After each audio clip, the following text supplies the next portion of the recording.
So a few years ago, I think it was in 2020, during the COVID period, the ruler of Abu Dhabi, who is also the president of the United Arab Emirates, was doing an interview. And in that interview, they were reflecting on his influence and how he has been so successful in turning the Emirates into this magnificent multi-trillion-dollar thing in the desert, okay? So they asked him what is his greatest fear. And his response was, I was born in a desert that virtually had nothing. And I have spent my life converting this desert into paradise. Now it is paradise. But when I look at my kids, I see them turning it into a desert again. That's his fear. That his children are so blessed, so fortunate, that they have no drive in them to fight for something. Because from the moment they were born, everything was there. He says, when I was born, it wasn't there. When I inherited the kingdom of Abu Dhabi from my father, yes, there were a few things there, but there was nothing. I had to have a vision. I had to see paradise where everyone just saw sand. And I have spent my life taking what was in my head and converting it into what you see. And of course, some of us here would, for example, have been to Dubai or Abu Dhabi, whether we were traveling with family on a holiday or we were just passing through on a connecting flight. But when you are there, you cannot deny the man's a genius. What he has been able to achieve in the past 40 years, you see pictures of the Emirates 40 years ago and now. It's like someone had a magic wand and just came and went, and suddenly all this magnificence rose up. But what is his greatest fear? He says, because I was born and there was nothing, I had to fight to put something in it. But my children were born when there is something. And I'm concerned they have no drive to fight for anything. Fairly put, throughout the ages, this is the fear of every generation of human beings. That what has been worked for may have unintentional consequences, that the success pursued by the previous generation may be so good, it denies the following generation any agenda on their table to live for. My sons go to what is a very good school. Very good school. I went to the poorest version of schools in my country. They are going to what would qualify as one of the best schools in the country. So one day they were going to play a basketball match against a school similar to the schools I went to. And I said to my son, today you are playing against me. He said, what do you mean? I said, those kids are me. I was born where those kids come from. And I have had to fight for everything I have. And I warned him. I said, if you enter the field not knowing what you are there for, those boys will murder you. He said, I don't understand. I said, because for them, every game represents an opportunity to escape poverty. For you, every game is just another game in a school calendar. You are walking into this field wearing your Jordans. The kit is complete. You were driven here by parents with cars. So you are here to play because you play. They came hoping someone will see how good they are, pick them, sponsor them, and in that way, they escape poverty. So I said to my son, that's me. That's me. Even when I got to university, I was in a class with students who came from private schools and all sorts. And the reason why I was always at the top is for them, education was an option. For me, it was my only way out. So while studying for them was sort of, I'll do it, for me to not do it was to repeat generations of poverty. Now, some of you were born in the UK, but just by scanning the room, majority of you, your parents are not ancestral to this land. They come from Jamaica, they come from the Eastern Europe, they come from Africa. And there's a gap between you, and that gap is exactly what the ruler of Abu Dhabi was addressing.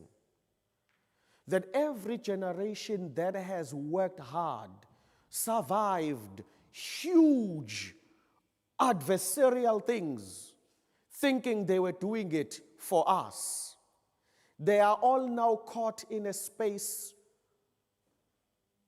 of depression. They are all wondering, do our children know what it has taken for us to put them where they are? Because it's normal to all of you.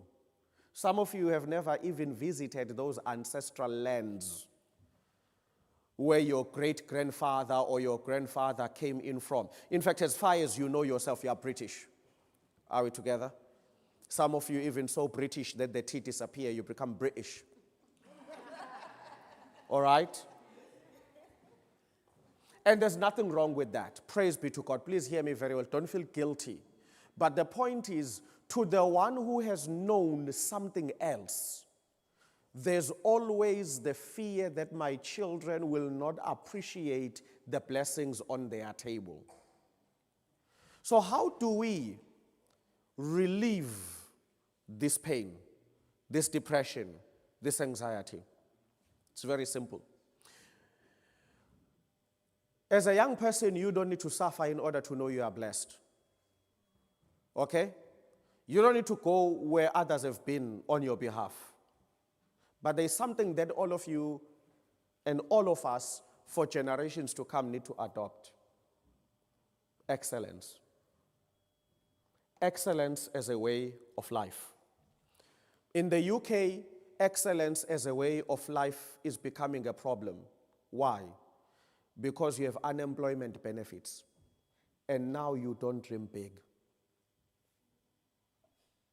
You don't dream big. The UK that existed 50 years ago is dead.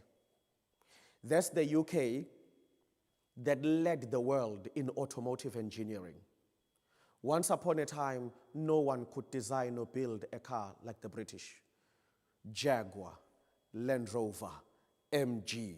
This was the home of what a car is.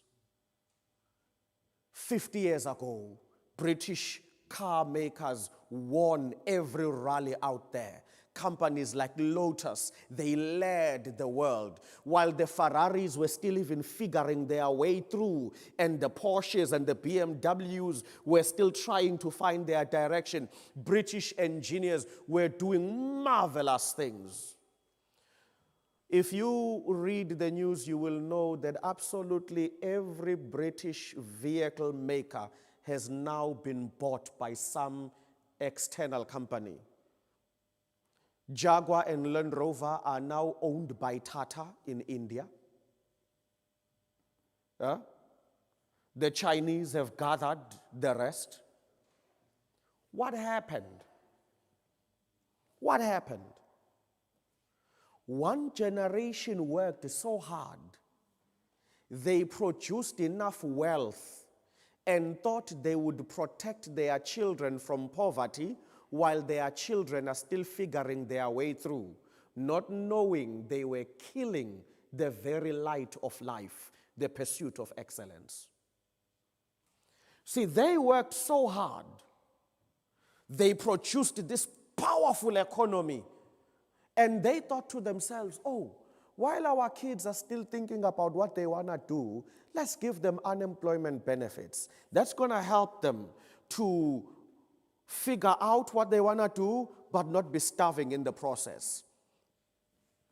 Little did they know it wasn't going to go down that road. But you're not just British. You are Christian.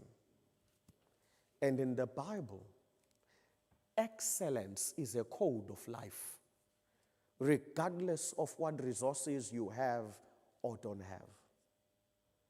And it's important to remind each other of that God is not British. He's not concerned about unemployment benefits. He is concerned about you living life to the fullest that he has given to you. So let me make this simple in a very painful but realistic example. Right now, as I speak, today children were born in hospitals all over the country. Some are healthy, they are doing well, they are crying, they are being fed, and the moms will be discharged from hospital maybe tomorrow or 2 days from now. Everything went well. But there are also children who were born today and yesterday and the day before that who are now in incubators fighting for dear life. If God asked you, give me a reason, why not substitute your life for that child? Would there be a reason you could offer? Because that then answers excellence. The story of Hezekiah in the Bible, who was about to die, and God says, set your house in order because you are going to die. And it's found in Isaiah chapter 38. What happens? Then King Hezekiah goes to God crying, and he says to God, oh please, oh please, oh please, please don't let me die, give me more time. And God says, okay, I'm going to give you 15 years. Now, if you follow that story, you will know, with those 15 years, Hezekiah messed up. And that's the point of the story. The point of the story was not that God made a mistake by giving him the 15 years. The point of the story is God wanted him to beg, and God wanted to give him the 15 years. And then God watches him mess up so that he can tell all of us that it is not the amount of time I give you, it is what you do with it that matters. And excellence is at the heart of that. So when we go down for sleep every evening, okay, many of us have never asked ourselves, why should God wake you up tomorrow? It's a conversation that we need to have with God so that we stop living lives that are driven purposely for mediocrity. Why?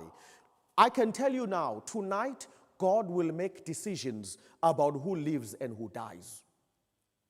And here's the fact of life. Some of those who will die would have been more useful than us.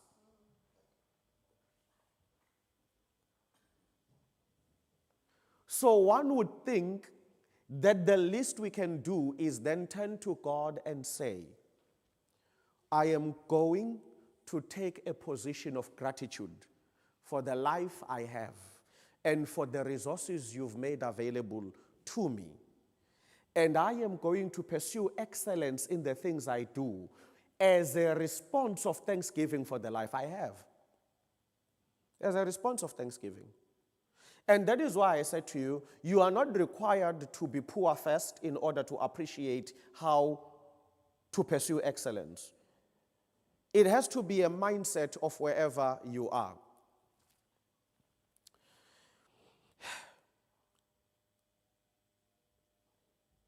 In 2013, a young man in the Middle East is going to turn 21.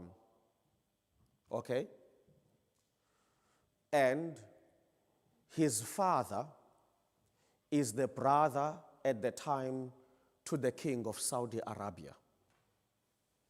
So his father comes to him and says, you are about to turn 21. I don't know what to give you because we have everything.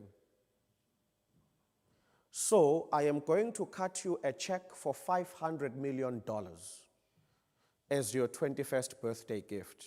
I know many of us would fall and die at just the chance of $50,000 as a birthday gift. But this guy is going to be given $500 million US. And so his father says, there's nothing I can give you. We've got everything. Of course, if you know, the Saudi royal family, everyone is rich there because of oil. They're all filthy rich. The brothers, the sons, the grandsons, the granddaughters, everyone swims in money. So the father says, I don't know what to give you. So when his 21st birthday came, this young prince, he gets given $500 million as a 21st birthday gift. Some of us are going to 60. We've never even received £1,000 as a birthday gift. And this guy gets $500 million. What does he do with it? He starts his own racing league, the A1. There's Formula One, and then there's the A1, for those of you who follow racing. A1 is the cup where the countries are doing the racing. Formula One, it's the teams doing the racing. The founder of the A1 is a young Arab prince who was given $500 million instead of taking girls out to London in a private jet and having a party of his life with money in cash laying the room and girls in bikinis, swimming on the money and making a music video about how rich he is. He takes $500 million, he starts his own version of Formula One. And A1 is very successful today because of that. We have the Red Bulls and the whoever's in the Formula One, but those drivers also, they participate in what is being built up to be the World Cup of racing. Because in the A1, it's the countries that are participating. Hence, then I'm saying to you, you don't require to be poor to know excellence. He's born rich, but his mind is fixated on excellence. So when $500 million is put on his hands, he doesn't think private jets, call my friends, London, here we come, close the roads, close the hotels, things are about to get down up in here. He thinks $500 million, I can make more money out of this. I can convert this into an empire of a business. There are privileges to being born where you've been born. Let's not dilly-dally around that. Being born in the UK, you are born in a first world country. There are certain things that work for that, and they work in your favor. Even if you weren't born here and parents came with you, it doesn't matter. The fact that you are here is there are things that work. That's important because it means there are certain battles by virtue of God bringing your parents here. There are certain battles and prayers God removed from the list. They will no longer be prayed. They will no longer be fought because you are here. Does that make sense? So someone in South Africa or Angola or Ghana, there are things that they are behind you by, which they still have to fight for and pray for. You are here, that has been delayed. By virtue, you didn't even do much. You were just born. Or you just got on a flight when they told you the family is relocating. And landed here, and immediately those things were taken away. You don't have to pray over them. You don't have to fast over them. You don't have to faff over them. They are already out of the way. You can now start from a certain level and start building yourself up. So, what's missing? Why would someone born with that privilege still be a failure in life? It's now here. Loss of excellence as a way of life. 2 stories in the Bible that I'll refer to for what I am saying, and then we are done. In the book of Luke, chapter 5, verse 1 to 7, Jesus is starting his ministry. He has been preaching by himself. At this time, he has no disciples, and crowds are starting to follow him. So he goes to the lake of Galilee because the crowds were many, no disciples at this time. He sees a boat that had been out for fishing. The owners of the boats are not far off. They are washing their nets, okay? They are back from fishing, washing, cleaning their nets. Jesus gets there. There are 4 of these guys. It's 2. There are 2 brothers called James and John, and there's another 2 brothers called Simon and Andrew. Simon would later have his name changed to Peter. Okay? So the brothers are washing nets. Here comes this man they've never met before. He finds them washing nets, and he says to them, "Can I borrow your boat?" And they say to him, "Sure." Jesus steps onto one of their boats, and then he says to them, "Please push me off a bit." So they push him, and the boat moves just enough to be in the water. Because what Jesus is trying to do is to create distance between him and the crowd that is following him. So when the boat was just in the water, Jesus stands on that boat and he begins to preach. These 4 brothers who were washing nets, they stop washing the nets and they start listening to him. And they listen and they listen. Then when Jesus is done with his preaching, he now must pay them for using their boat. So he says to them, "Take your nets, cast them on that side." And then they say to him, "We've been fishing nearly all morning and we caught nothing." And because Peter had been listening to the sermon, he says, "Nevertheless, if you say so, we will do it." So they cast. And the Bible says there was so much fish in the nets that they had to call James and John to bring in their boat as well to help haul in. But there was so much, the Bible says, both boats now were starting to sink. But they eventually made it to the shore. Okay? And then, most importantly, when they get to the shore, the fish they had was so much, they had to share with everybody else. Let's start there. For me, there are a few principles of excellence in this story that you need to get in. Otherwise, you are going to be a loser, even if you were born in a first world country. And it will mean nothing, whatever your parents had slaved for. Because losership is in the mind more than it is on where you are currently. But also excellence is in the mind more than it is on where you are currently. So Jesus comes and he says to them, "Can I borrow your boat?" And they say yes. The rule number 1 for all of us in being able to pursue excellence in life is you've got to understand that your life is like a boat. It is borrowed. You don't have it permanently. Nothing is as deceiving as being young. It feels immortal. Youth is the most deceitful thing. There is a sense of immortality. But being young is like a boat, borrowed for, or lended to us rather, for a few years. You won't be young forever. What does that mean? While the boat can sail and sail strong, you do not want to be in the rough seas when the boat is old. When boats are old, they must make their way back to the harbor. But the problem with us is this. We currently live in a world where, as young as all of us are here, full of youth and energy, you know what we prefer doing?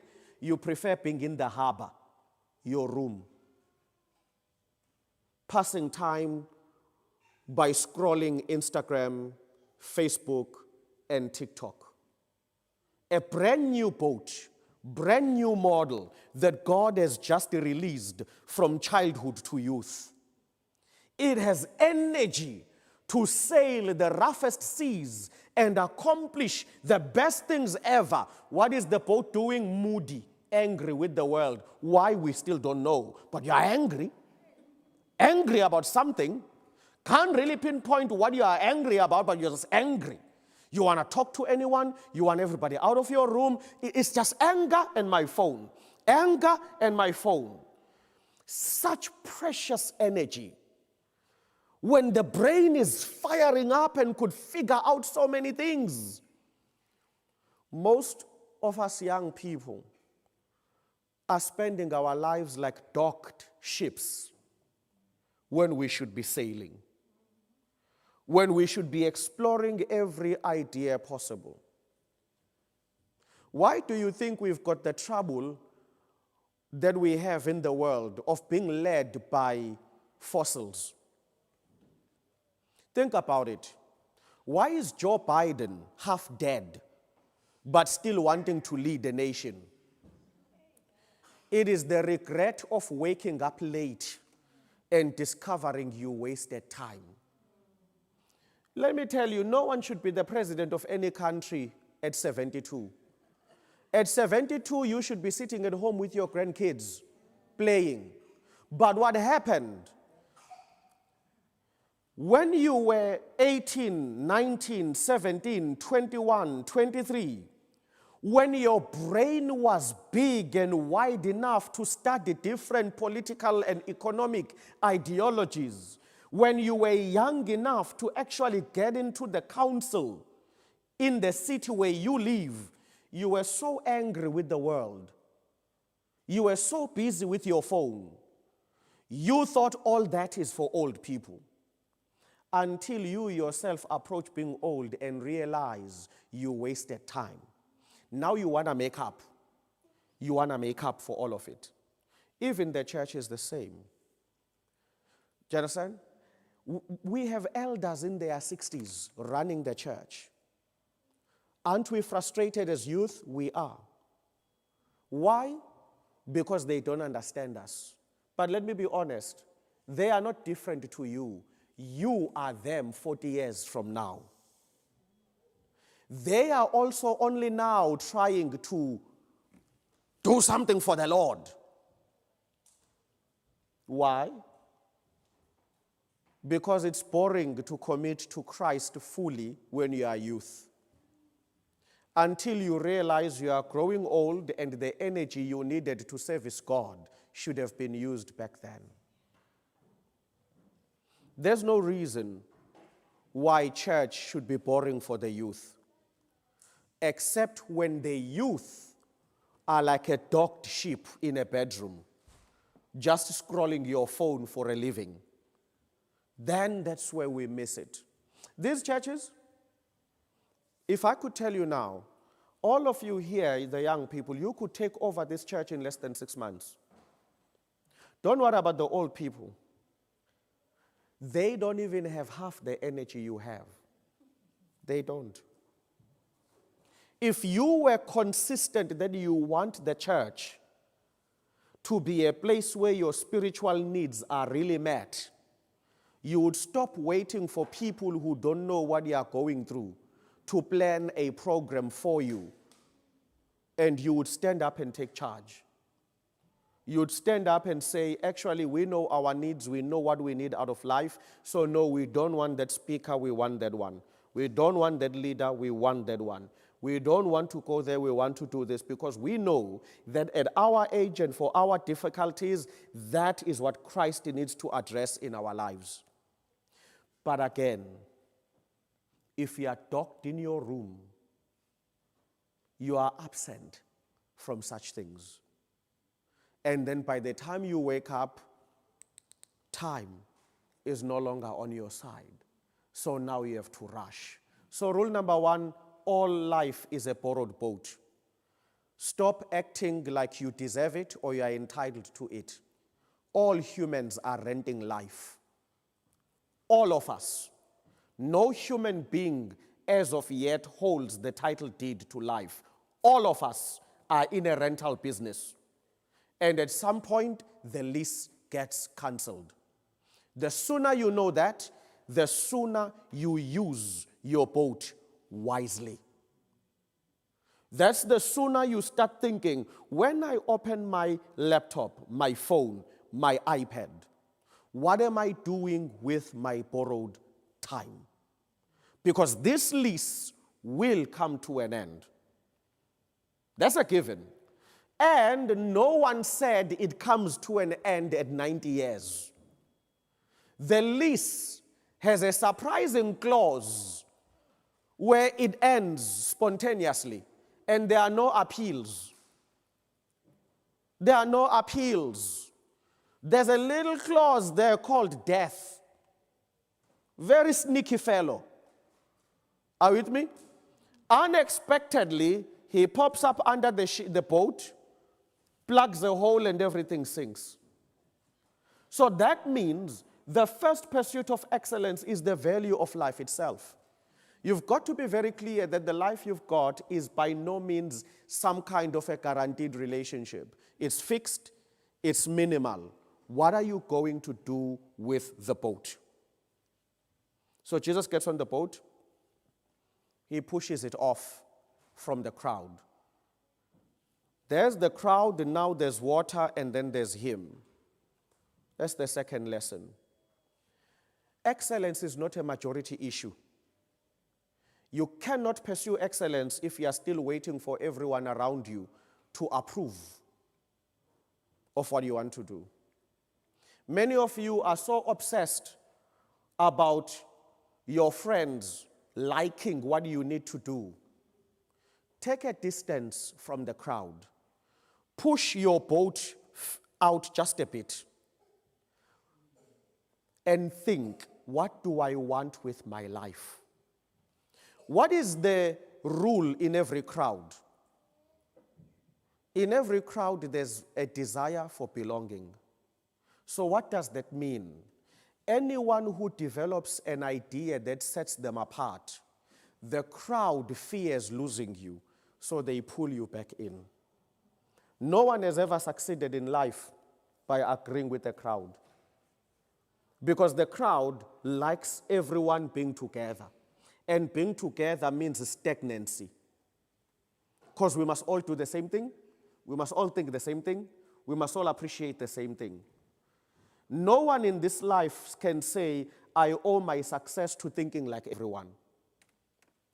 Nobody. Nobody. You can go into business. Elon Musk is a lonely fellow. But so was Steve Jobs. The road to excellence often is not accompanied by many cheering crowds. But because in our youth, we are so convinced that we are attached to our friends through the umbilical cord, we are always afraid to be different because we fear their rejection. That's why we live in the world of Facebook, fake friends. You know, Facebook will tell you you've got 5,000 friends. There's no such a thing. No one has ever had 5,000 friends, but like, be realistic. No one has ever had 5,000 friends. When we are talking friends, genuine friends, you don't have more than 3. Everyone else, you see, you could be a tight group of 11 friends, but within that group, only 2 truly get you.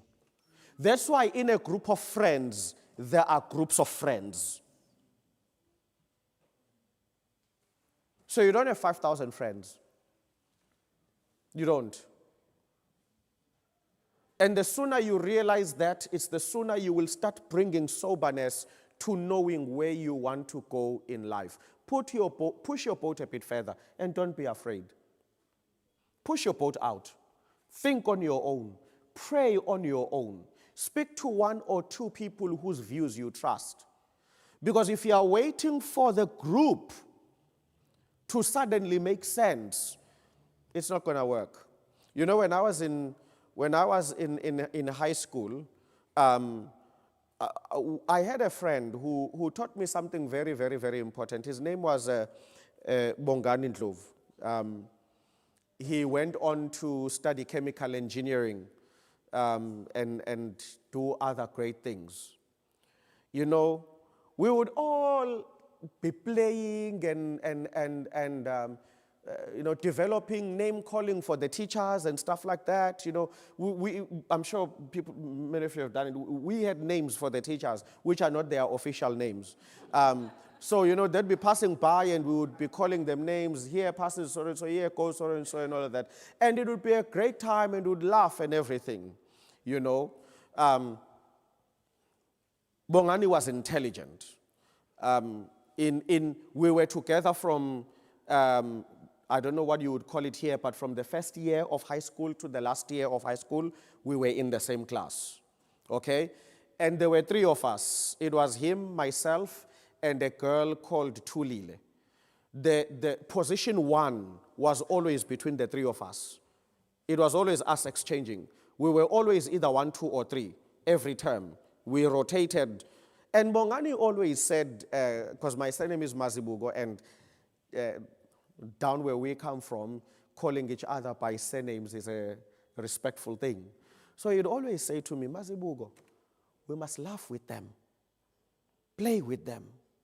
But at night, we must study as if we are apologizing for playing with them.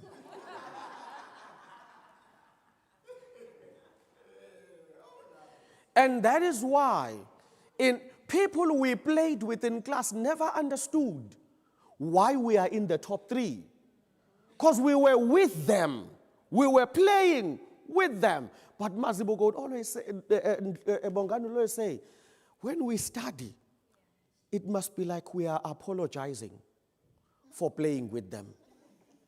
In other words, we must redeem time.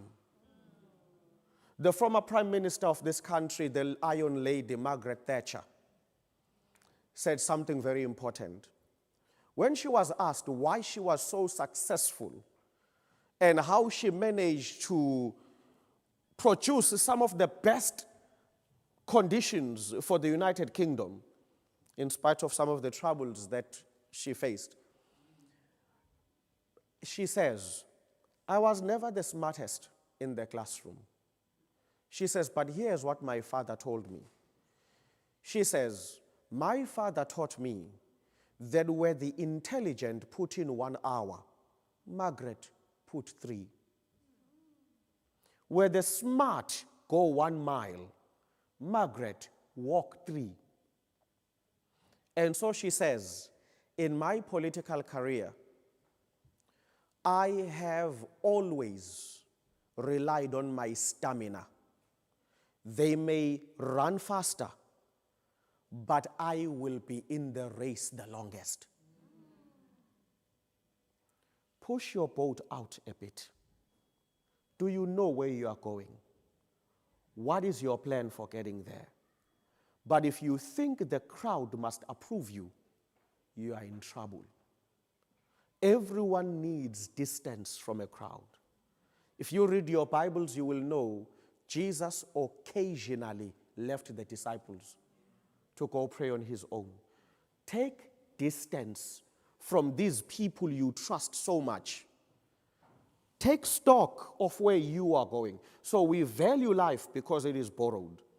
We create a healthy distance so that we may have a good view of what we are trying to achieve. So there is Jesus. Now he begins to preach. Okay? And when he's done preaching, that preaching represents putting the work. That's the third lesson. For the things you want, put in the work. I know this phrase may be confusing in an era of technology where you think you open the iPad, you simply, now there's even this chat GPT thing, which people are trying to now use to even write their assignments at uni. And already there are casualties all over the world. People who are no longer graduating because this Turnitin is showing that this is not your assignment. It was written by artificial intelligence. Please, guys, put in the work. Put in the work. Even in things that look easy, put in the work. It always looks easy because no one was behind the scenes to see the work that was put into it. Okay? Read. Read journalists who write credible stories. They'll tell you Steve Jobs, Elon Musk have something in common. Sometimes they slept at the office. Elon Musk still does it. Sometimes he sleeps in the office. See, when you see him arriving at some kind of an event and the glamour and the photos, it looks easy. Because that's what we all want. It's the glamour, the end product. But the truth is, no one is making it without putting in the work. Don't be afraid of putting in the work. The principle still stands. Whatever has been invested in will be quality in the end. On Netflix, I think the documentary is still there on Steve Jobs. Go watch it. Listen to the engineers he worked with say, the first iPhone that we received as the public was the 20th. Not now for major issues. He had issues with the sound of the button. Because remember the first one, maybe some of you have never seen it. The first iPhone, the home button could click. It had a clicking sound. They kept bringing it to him and he would click and he would say, no, the click is not authentic. At one point he says to them, one of the best things ever made. One of the engineers says at one point, he brought us to a Mercedes G-Class. And he says, listen to the door. For those of you who know cars, the Mercedes G-Class has the most unique door sounding clunk. And Mercedes has never changed it. They tried once, sales dived.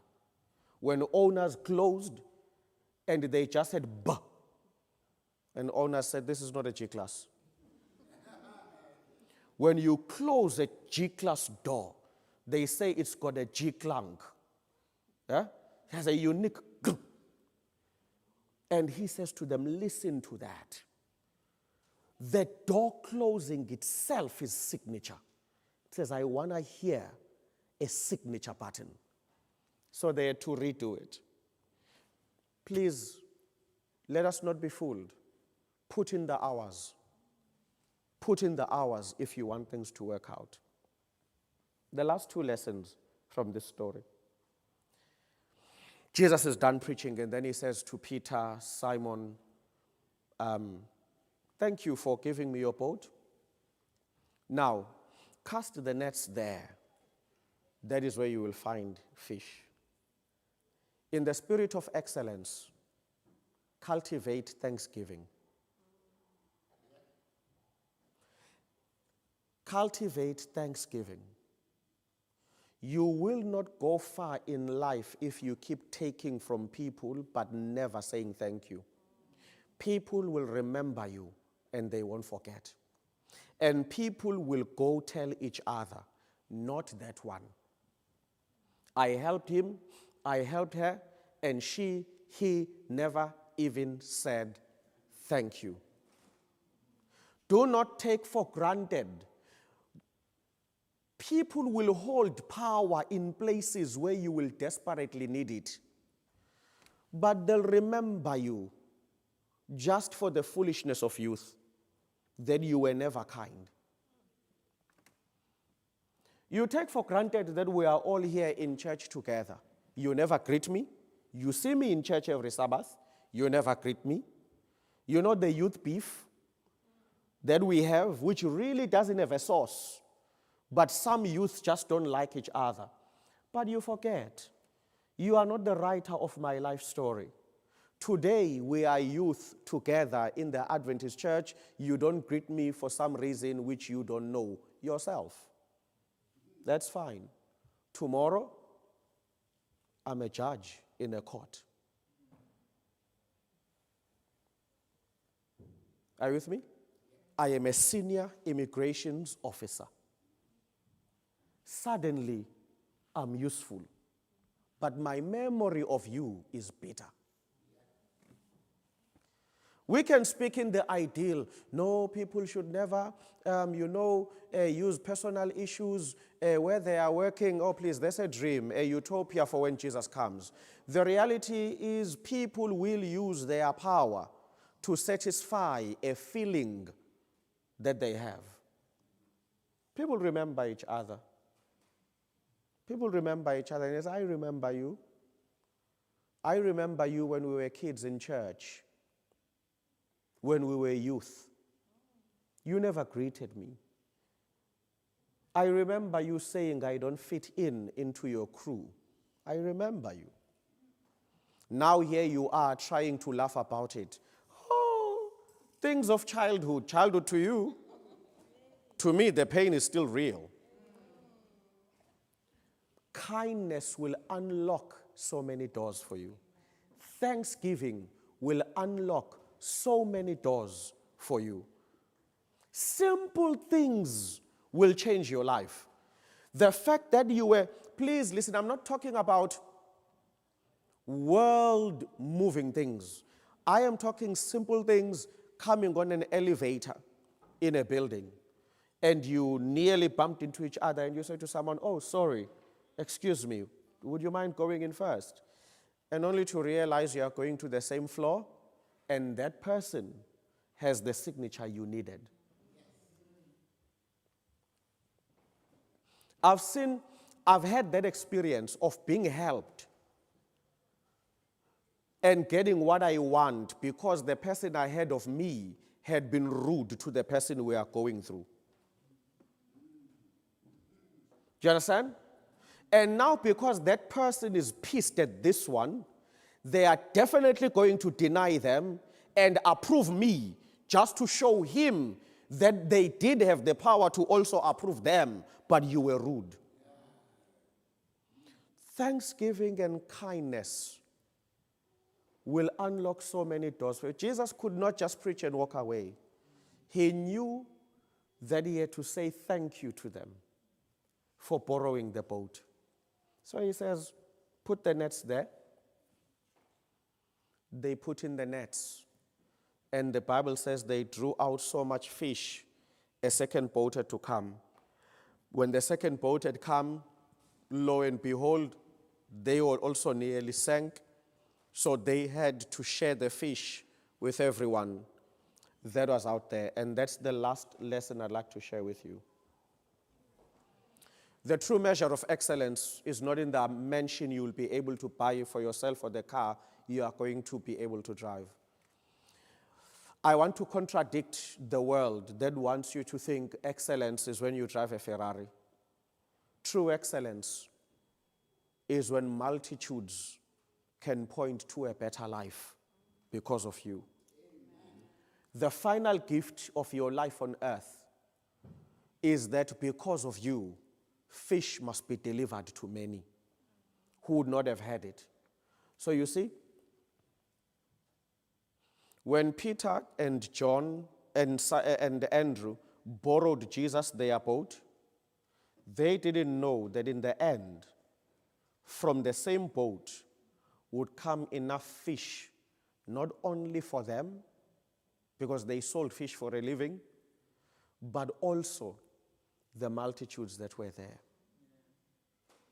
Something is dying in the world today, and that is to be excellent for service. We live in such a bitterly selfish world where everyone thinks they have made it because it works for me.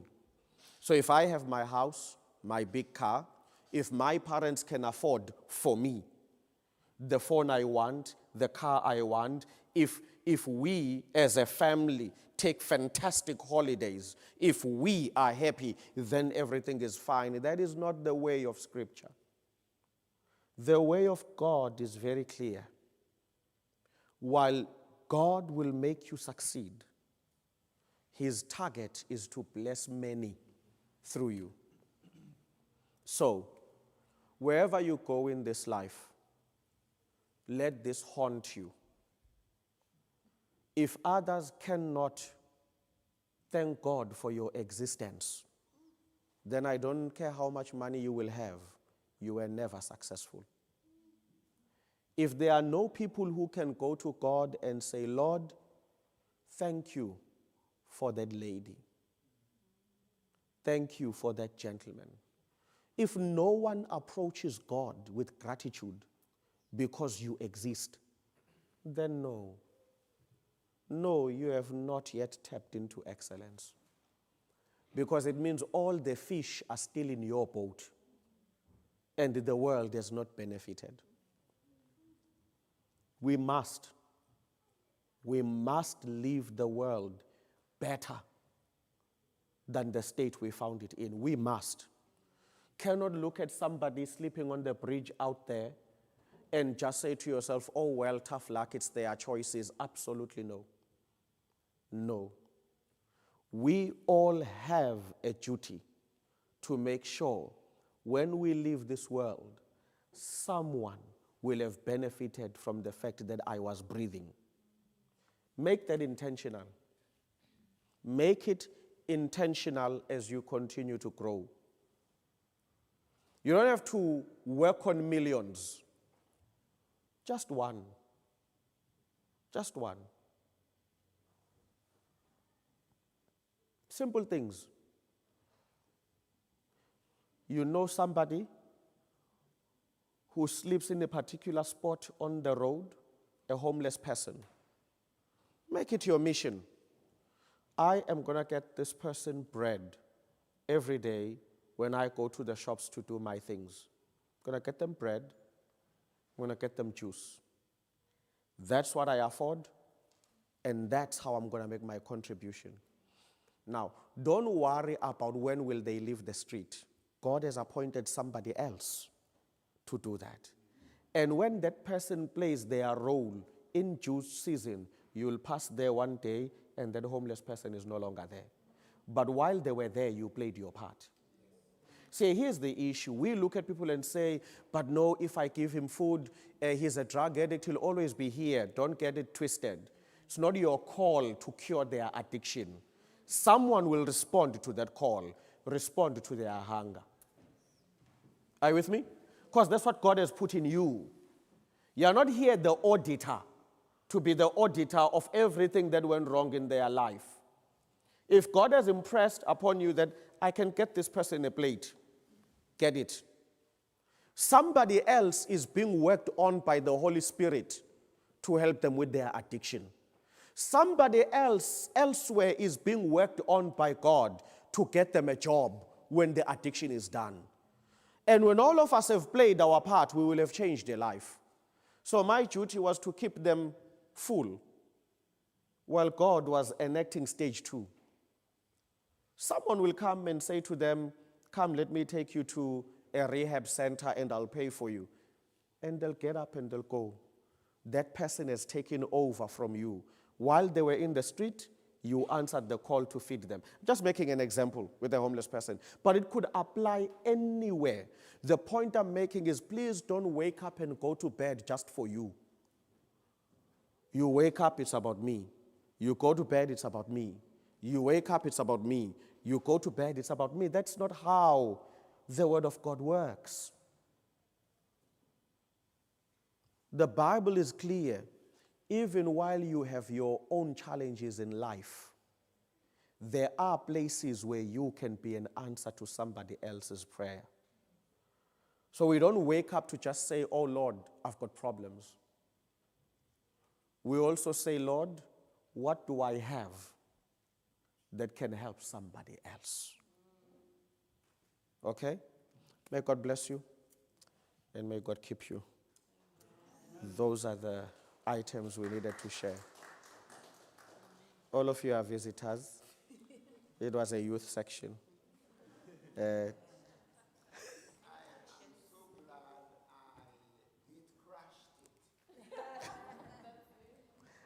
Okay, thank you so much, guys, for the time. Do we have anything? Questions, comments? Okay, looks like everyone is clear. Then we can immediately get into the bigger folks. Could we hire that praise team that was there to bless us again, maybe with 1 or 2 songs? No, they are here. I see one of them. There was a youthful praise team that led. Oh, I see the second. Where is the third? Yeah, okay. Please, can we hire you? Yeah, can we hire you just to lead us? Lead us in that song, All the Way My Savior Leads Me. And then we get into the adult section, which you are free to sit through if you want to.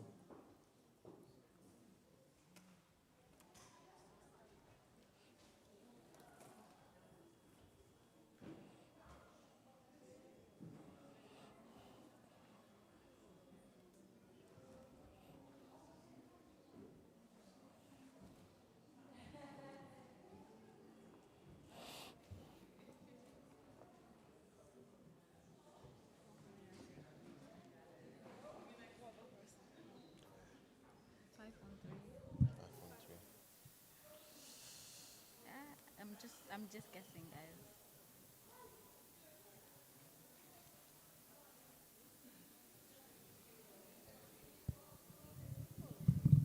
Let's see, all the way. Thank you, Pastor, for the word. We were all blessed. It's 5:16. In closing, we're going to sing 516 all the way. Can we all stand, please? All the way my Savior leads me. What have I to ask beside? Can I doubt His tender mercy, who through life has been my guide? Heavenly peace, divinest comfort, here by faith in Him to dwell. For I know whate'er befall me, Jesus doeth all things well. For I know whate'er befall me, Jesus doeth all things well. All the way my Savior leads me, cheers each winding path I tread, gives me grace for every trial, feeds me with the living bread. Though my weary steps may falter, and my soul athirst may be, gushing from the rock before me, lowest spring of joy I see. Gushing from the rock before me, lowest spring of joy I see. All the way my Savior leads me, oh, the fullness of His love, perfect rest to me is promised in my Father's house above. When I wake to life immortal, wing my flight to realms of day, this This my song through endless ages. Jesus led me all the way. This my song through endless ages. Jesus led me all the way. Thank you so much. Thank you. You may be seated.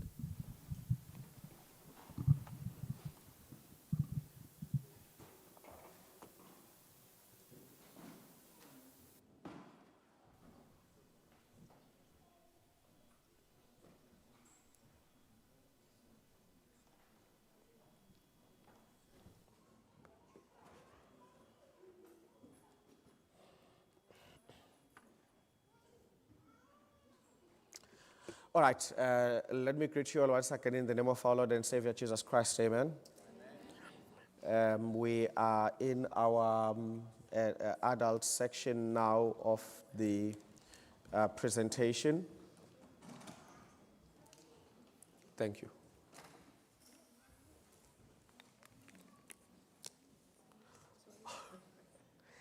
I didn't see it. Thank you.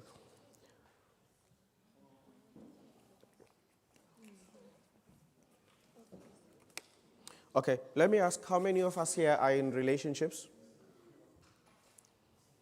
How many of us here are in relationships? Just by show of hand, if you are in a relationship. Can I see hands if you are in a relationship?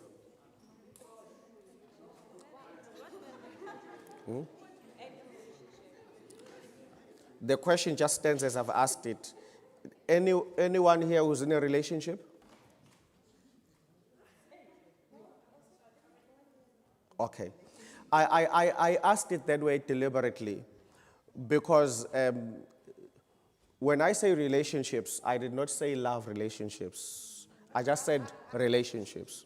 And all human beings are in relationships. It could be you are parenting, you are being parented. It could be you are in a marriage. It could be you are dating. Do you understand? All human beings are in relationships. That's what so I asked it deliberately that way in order to illustrate that sometimes we take words and we only give them one specific meaning when actually it means so much more, okay? So whether you've got kids that you are raising and you are doing it on your own, that's a relationship. Are you with me? Or you are married and you have no kids, it's a relationship. Or you just have yourself and your siblings and your parents, that's a relationship. Or you are dating someone, that's a relationship. And usually human beings don't have one relationship. From one human being are many other relationships that are flowing out. Are we together? You are a mother on one side, you are a wife on one side, you are a sister to somebody, you are a daughter to somebody, you are either an employee of someone or you are an employer of somebody. So we have relationships. Wherever we turn, we are in relationships, okay? But I'm going to focus specifically now on our family relationships, okay? And although a part or a portion of it will look more into the love relationships, but I also want us to just open our minds and understand that every principle I will share will also operate even in our parental relationships and our sibling relationships. Are we still together? So that we benefit from all sides of it. Adults, do you need a nap? You need a nap, huh? Because the youth was quite alert. But now I see I'm speaking, it's almost like I'm driving on my own. Okay. So we'll make it short. You need your afternoon nap. Which, by the way, has been medically proven to be good for you. Yes. Doctors who specialize in geriatrics, which is medical care for people who... I'm waiting for an No. We are like cheese. So we are just maturing. We're not getting old. Okay? So in geriatrics, they do say that actually studies have shown that if you, especially when you cross that 55 mark, having a 30 minutes midday has been seen to be highly beneficial in healing and rebooting. Okay? Quite a number of studies have now been done, and they show that don't feel bad. If somewhere in the midday you can feel the body is saying, sleep, do it. Take the papers that I have read have clearly shown that something happens, because what is happening is as we get older, when we are younger, like the youth, the body can postpone healing to the evening. It suffers injuries during the day, and it's still young enough to address it at night. When we go to sleep, what happens? When we go to sleep, our consciousness goes to sleep. But our unconsciousness, the factories open. That's when the brain begins to assess what happened to the body during the day. Why do you think we get sick at night the most? Because that's when the brain takes stock of damage.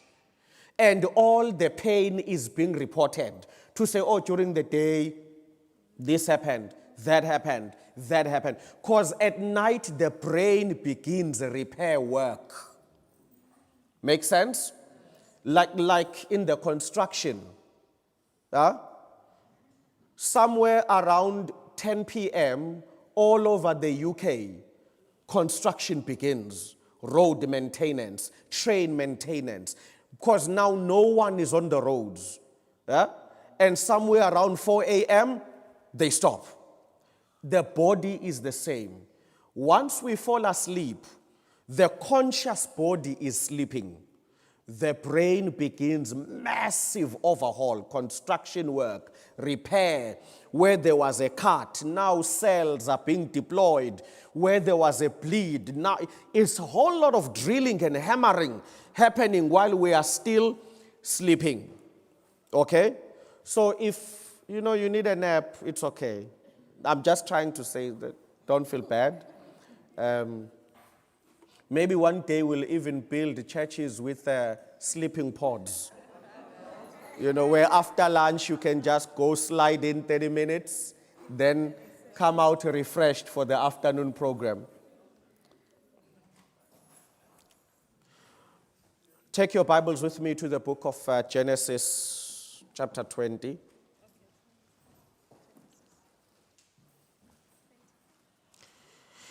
There are 17 verses, so I'll need 17 readers so that we fight fatigue. Genesis 20, 17 verses, 17 readers. You can stand up from anywhere, read verse 1. When you sit down, someone will read 2 until we get to 17. I'm not worried about whether you are audible on the mic or not. I just want this participation that will help us all be alert. So anyone can start from verse 1. One verse each. Genesis chapter 20, 1 verse each. Elder, go first. No, Genesis 20, verse 1. Genesis 20. Okay, ma'am, please start. Genesis 20, verse 1. And Abraham journeyed from thence towards south country, and dwelt between Kadesh and Shur, and sojourned in Gerar.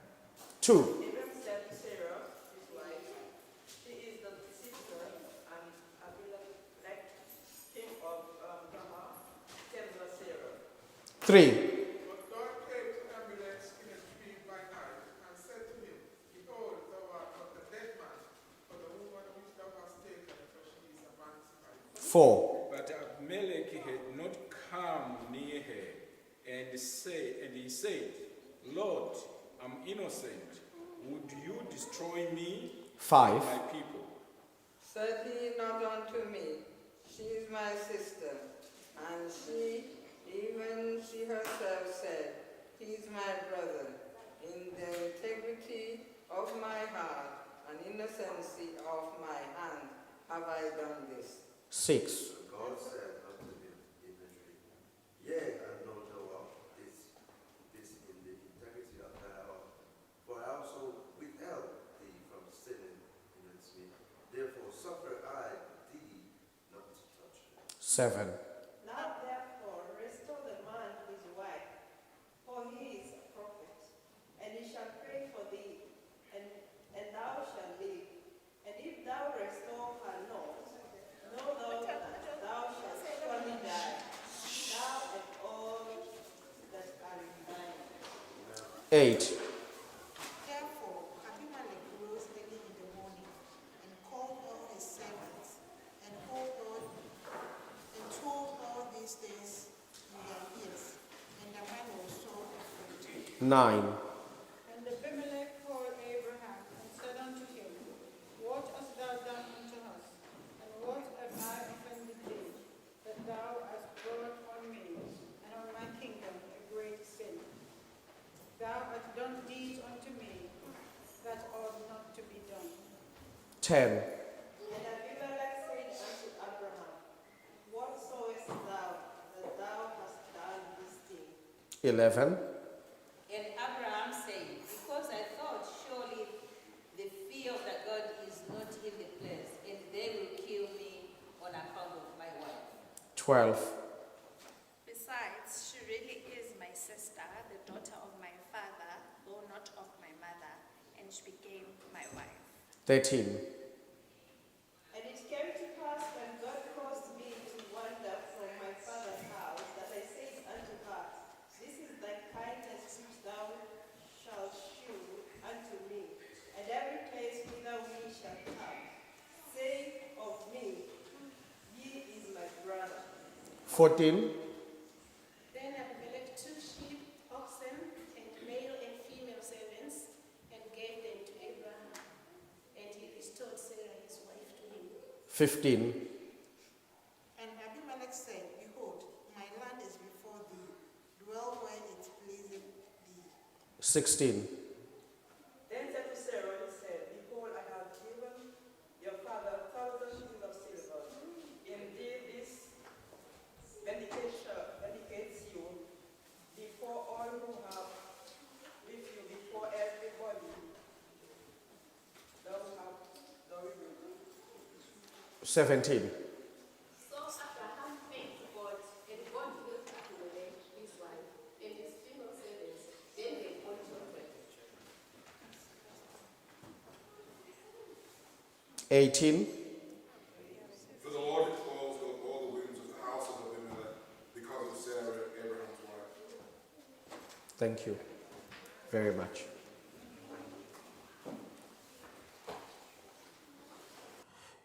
In Genesis 13 and in Genesis 20, there are two very similar events happening in two different countries.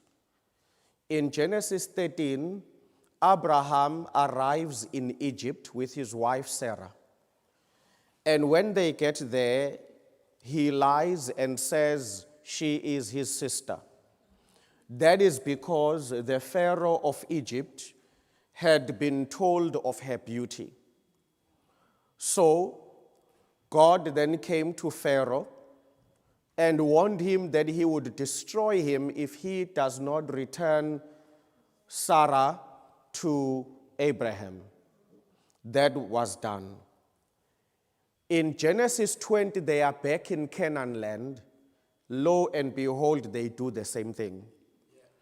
When they get to Canaan land, as we have read, they lie again. But I want to go through these verses for family life and for all relationships in the family. The story itself is about a married couple, but I assure you that the principles we will glean are critical for healthy relationships. And this is because all relationships are challenged by one thing: time. As time goes, relationships tend to enter their own stage of depression, where we begin to lose a sense of excitement. We also lose a sense of value for each other. Are you with me? We begin to take each other for granted, to the point that because we have been together for so long in the family, we think what is normal, rather let me put it this way, what is actually abnormal and special has been happening between us so long, it looks so normal, we think it is not worthy to be grateful for.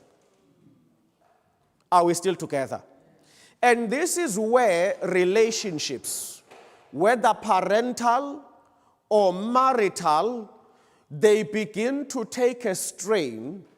And unfortunately for some of us, that strain becomes actuated in us actually growing apart and leaving each other. Are you with me? Some people, for example, have divorced for very legitimate reasons. Others divorced simply because they failed to manage each other in changing time. The reasons themselves were not warranting a divorce.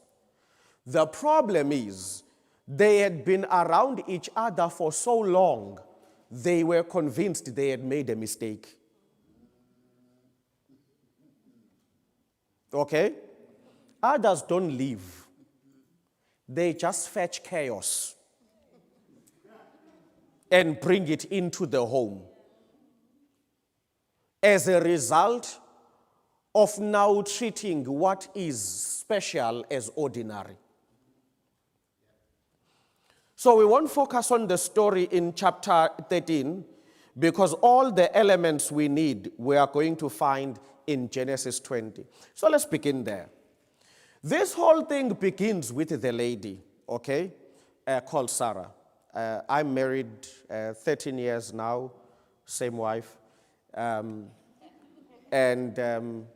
She's beautiful. She sings very well. Sarah was beautiful.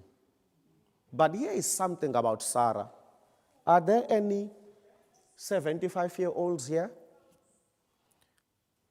75, 76, 73, 70, 71, 69, 77, 80? Is there 80 here? 81, 83? Oh, wow. Praises to God. 83, okay. Anything above? You are 85. 89. Wow. This church is blessed. You are 90 in October. May God bless you. God bless you. Okay, we have 89. Wow. Now, 71. Lovely. Now hear this. Around this time of Genesis chapter 20, Sarah was approaching 80. Are you still with me? But now listen to this. The Bible says she was so beautiful that no man who met her could just pass.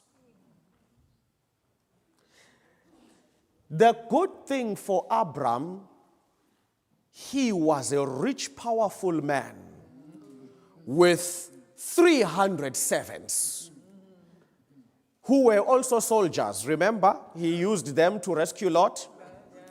So no matter how much other men liked Sarah, They couldn't touch Sarah.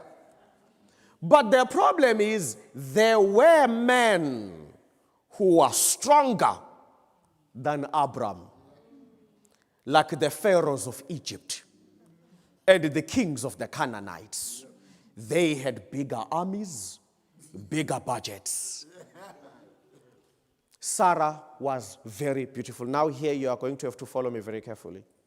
Sarah is very beautiful. She is an 80-year-old that shocks everyone who sees her. God has commanded them to leave their home country. They are on their way to Canaan land. Before they could enter Canaan, the Bible says there was a famine in Canaan. So God says to them, go to Egypt for a while. That's Genesis 13, right? When the famine ended in Canaan, then God says, now you can come back to Canaan land. So there is Abraham traveling with his massive entourage.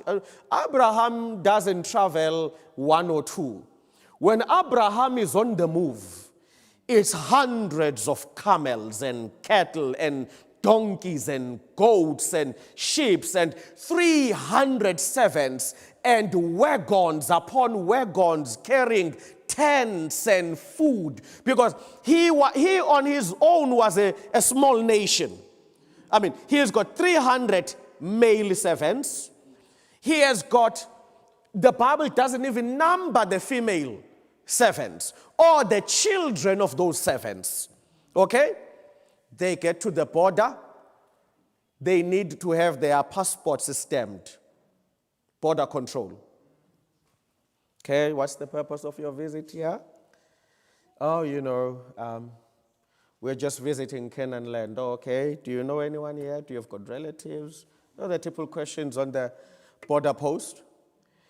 Then when they open Sarah's passport, looks at the picture, man cannot believe it. He has to ask, where is this lady in this crowd? And they bring Sarah, and oh my goodness, her physical beauty is something to be in awe of. So the border security goes to a special room at the back where there's a supervisor and says, sir, you need to come see this. And the supervisor gets there and the man says, the lady is coming into our country. Supervisor says, wait here.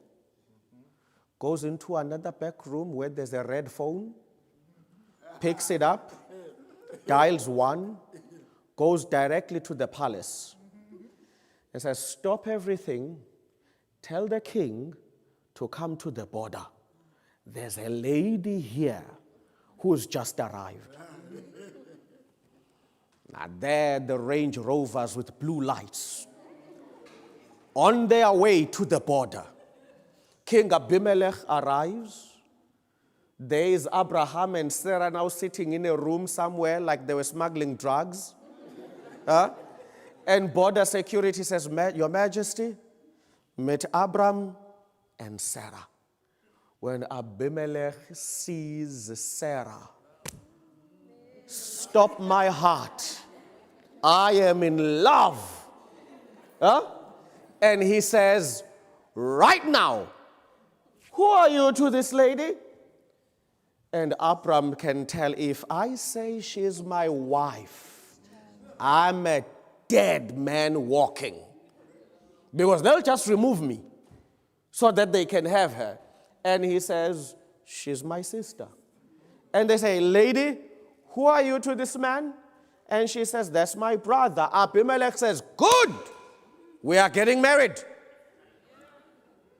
Off they go to the palace. Wedding is organized. Great feast. After the wedding, Abimelech cannot believe he's married such a beautiful woman. He's not going to do anything tonight. He's going to think about it. Because such women come once in a lifetime. Goes to bed. While he is sleeping, God comes in a dream and says, Abby, please wake up. Yes, Lord. God says, I'm going to kill you,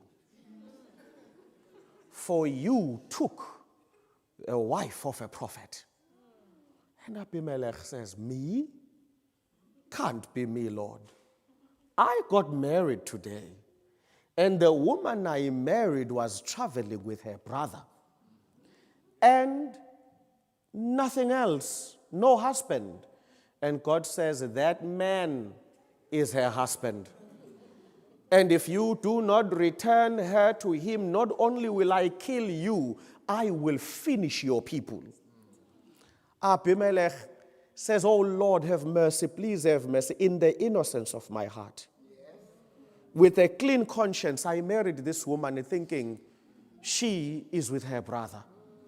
And he says, even worse, I've not even touched her yet. And God says, it is not you who decided not to touch her. I took strength from you that you may not sin against me. Okay, so now Abimelech wakes up, calls Abraham and Sarah. What kind of people are you? How could you set me up with a lie like this? Abimelech says, I have enemies, but they have never dealt with me like this. Why would you do this? And Abraham says, well, firstly, to be honest, she is my sister.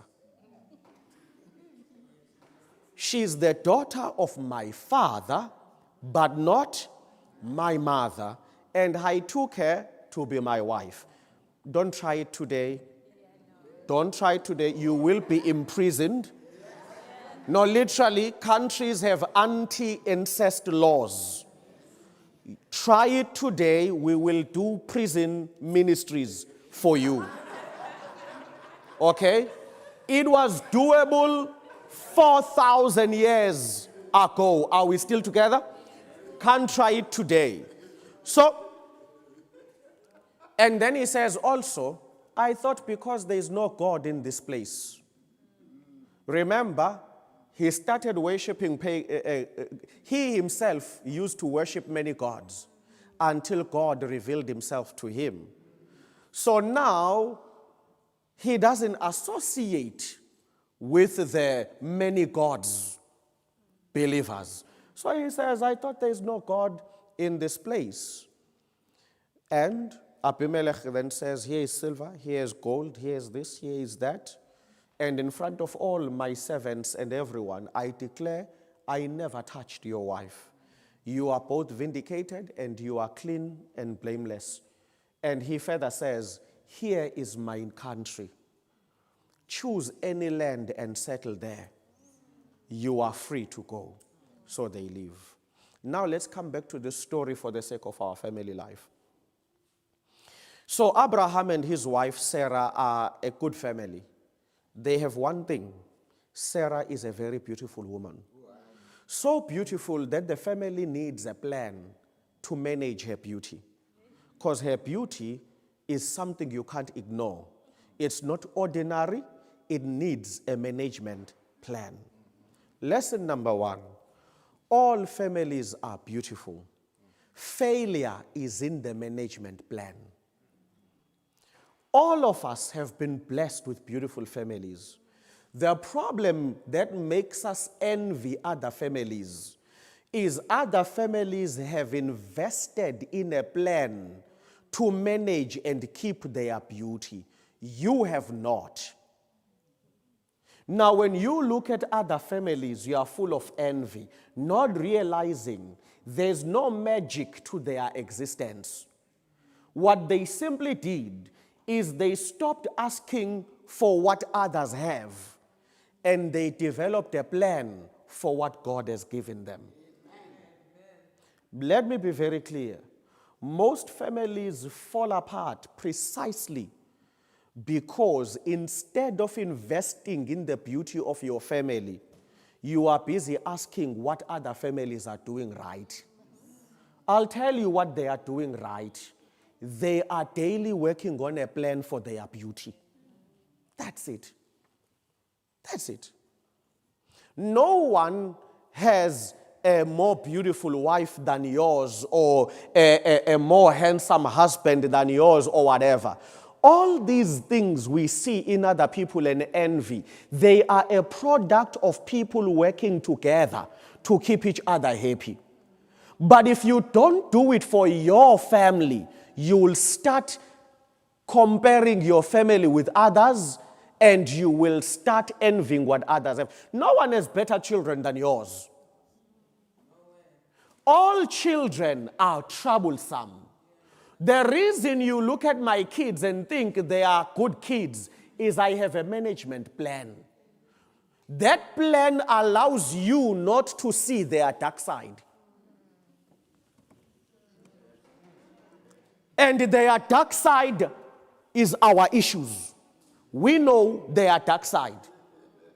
But the plan allows them to appear before you beautiful.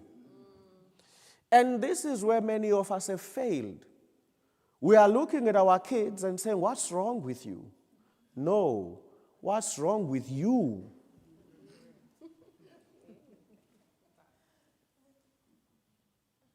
Plan. Plan how to develop, manage, and protect the beauty of your family. If you don't have a plan, you will always envy those who've got plans. If you don't have a plan, you'll always compare your family with families that have plans. If you don't have a plan, you'll always go around asking God, why me? While others are saying, thank you, Lord, for the family I've got.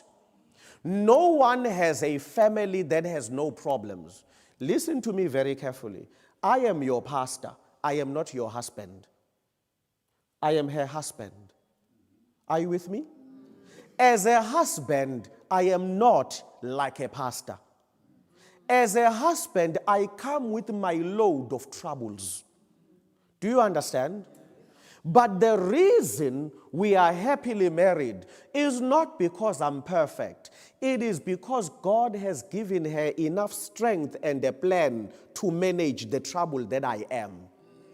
It's all about the plan. So you could see me standing here speaking and say, oh, if only other men spoke like that, try marry me.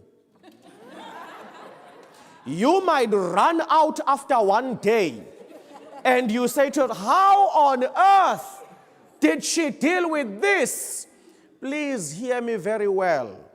A plan is key. A plan is key. Do you understand what I'm saying to you? Yes.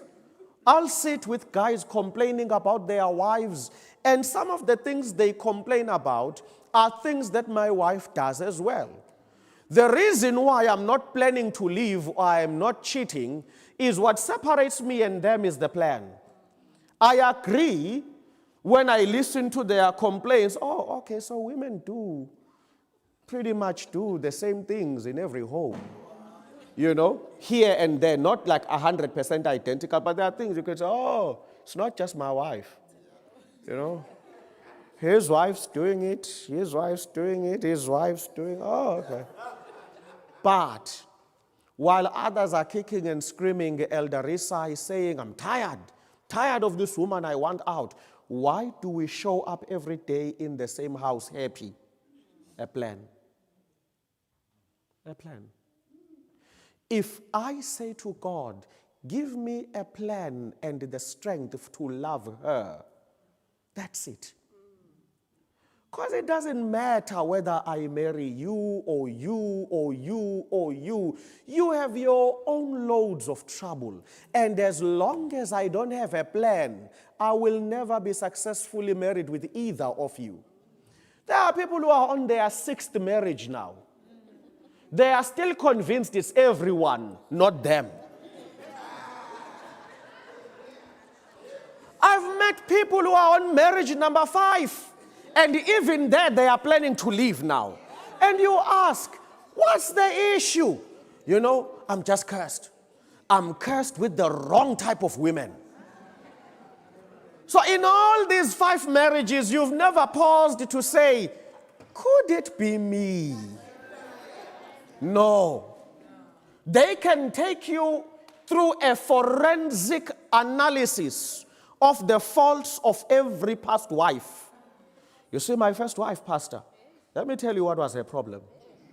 You see, my second wife, these were her issues. You see, the third one, these are the problems she came with. Now, do you see this one? This one is behaving exactly like number one. And you might want to ask, in mathematics, there is something we call a common denominator. Maybe let's do this mathematically and see what's the common denominator here. Maybe we might find a solution. So hear me very well. Hear me very well. I'm not saying settle down and pretend like things in your family don't need to be fixed. No. That's why I'm saying have a plan. Have a plan. Because only when you have a plan with God can you always achieve these three things about the beauty of your family: to protect it, manage it, promote it. In order to be able to protect, manage, and promote the beauty of your family, you need to go to God and say, what's the plan here? Because you gave me these children. You didn't give them to anybody else but me. So now that they are troublesome like this, what's the plan? You must have thought of me and giving me these kids, and you saw the difficulty of raising them. So, Lord, what's the plan? Because remember, beloved,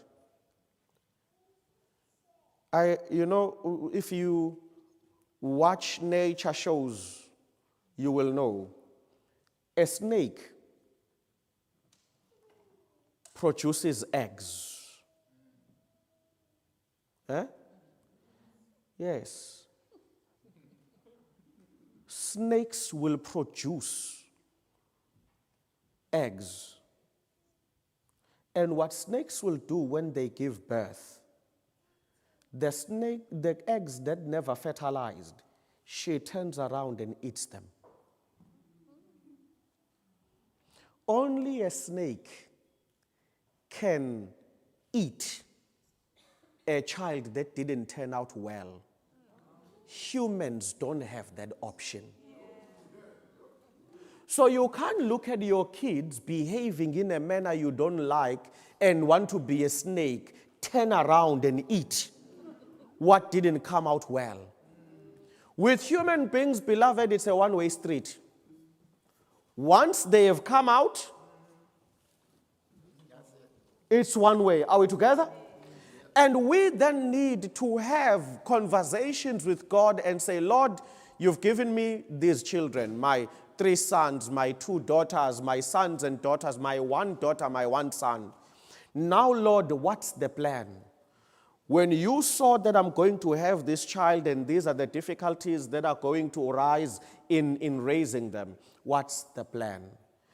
Sarah and Abraham have beauty, but their beauty causes trouble.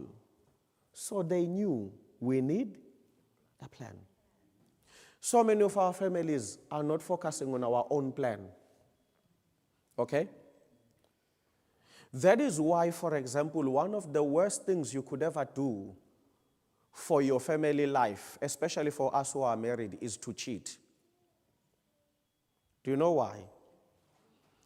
To develop enough of a plan to help you love your wife all day, every day, for the next 50 years requires that you can't have time to loving somebody else.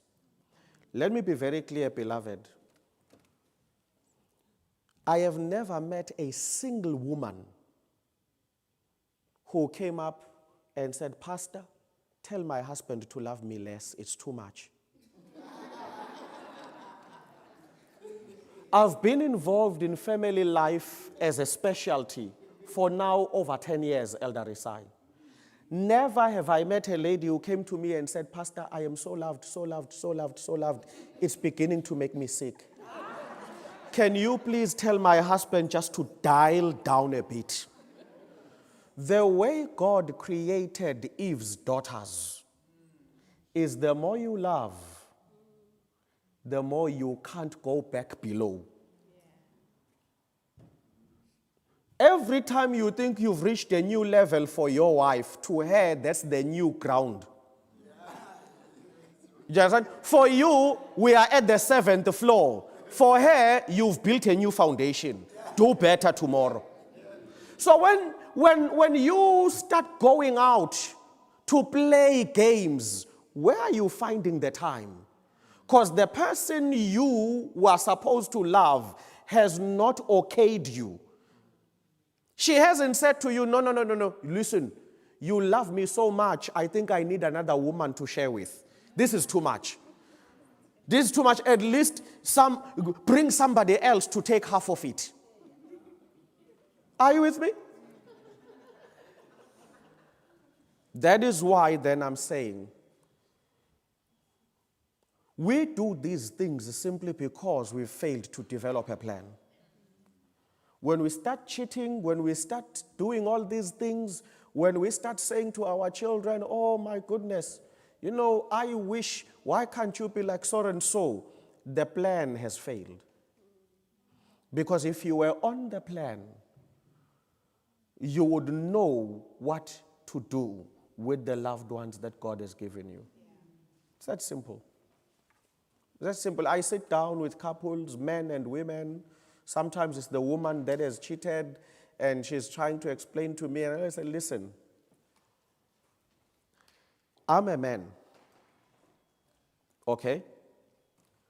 I've never met a man who said to me, you know, my wife is so loving, so loving. I'm thinking I need to bring in another guy to have a taste of this love. Are you with me? The more your wife loves you, the more you go crazy. The more your wife loves you, the more you think she shouldn't even go to work. When they see this, I might lose. The more she loves you, the more you think, even my wife being on the church board must come to an end. What if the elders also realize that, hey, I've got a powerhouse here? So when people start playing these games, for me, it's always a sign that the plan to manage what God has given has failed. That's it. You don't need another family. You guys need a plan for loving each other. That's it. Okay? That's important. But secondly, in the story we are told that now they arrive in Canaan. They are aware of the beauty. They are aware that they need to manage it. They are aware that they need a plan. That's our first lesson today. Be aware. Things will not just automatically fall into place in your family. You need a plan. You need to plan for things to go right. Things don't go right by accident. Please listen to me very well. In life, things go bad by accident. They go right by planning. Are you with me? That is why when you graduate from university, we don't say there's been an accident. Someone is graduating. No, because your graduation is a product of a plan. But when two cars knock each other out there, we say there's been an because there was no plan. Accidents, no plan.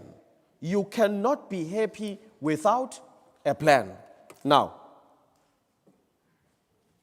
this also means have frank conversations about what that plan needs to achieve in order for the family to be happy. Listen.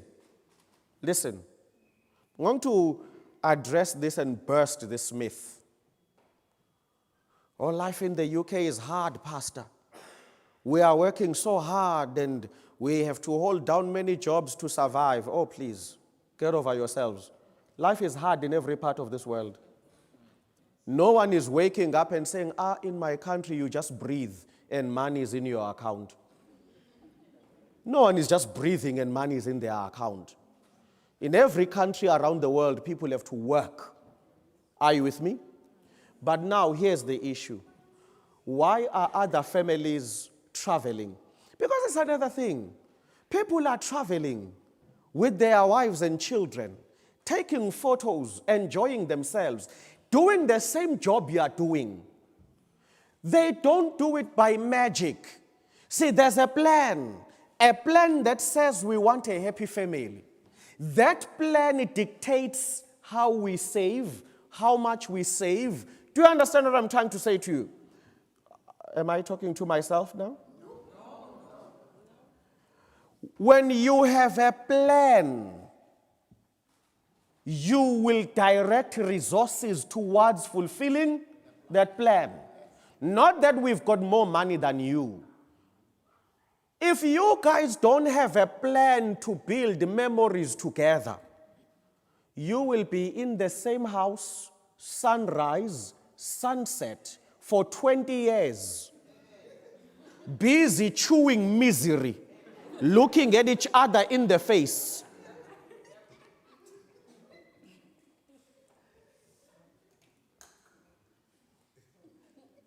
While others doing the same job you are doing are in South Africa this December. There they are, photos, Kruger National Park, running from lions. You are sitting in your house being lions to each other.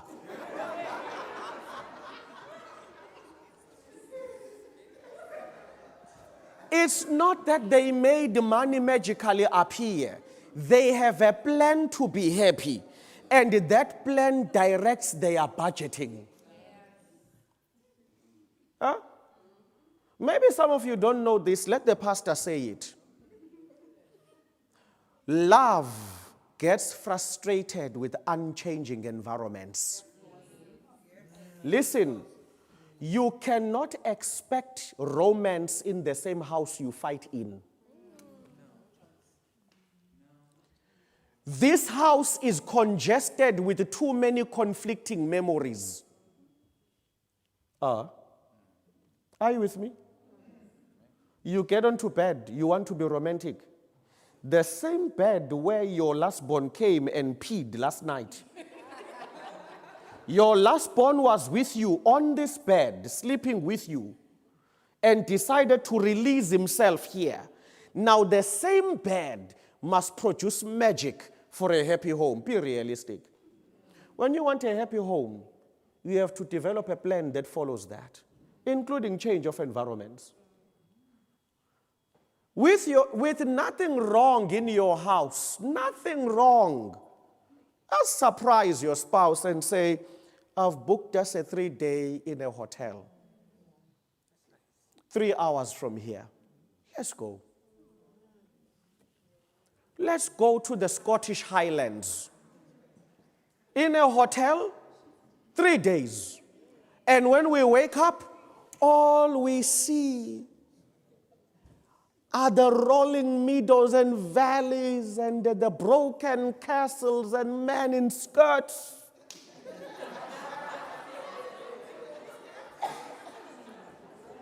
And we say, isn't life great?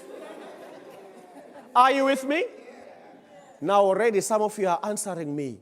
Oh no, we could use that money for the new stove. That's where the devil traps you. Life will always have something it demands for you to pay. If you think you will catch up with life's debts before you are happy, watch this space. Even on the day you die, there will be a bill coming in. People who have over-exaggerated financial prudence have lost their families while being good stewards. That makes you a bad steward. You can't only be a steward of money and not be a steward of your family. Balance things. Some of you are so obsessed about accounting for every pound, that it's impossible to surprise you with a gift for your birthday. Because I can't even move money. I'm planning something nice for you, but what are you? A dragon overseeing every pound. Man, if you want a happy marriage, have a blind spot on certain issues. It gives people room to plan surprises for you. Why? No. You earned 5,000 pounds. What happened to 400 pounds? I can see where 4,600 is. Where is the 400? For goodness sake, relax. That's how I get to surprise you with new shoes, new dress. Are you with me? That's how you get surprised. You come to church, you are in your 30s, you are dressed like you are in your 70s. Then what do you see in church? Other men who are dressed with nicely fitting tailored suits. And you think they do it by magic? No. There's a blind spot where their wives can surprise them. Huh? So that the wife can come with this nicely tailored suit and say, this is for you. But that can't happen if you don't have a plan for happiness in your home.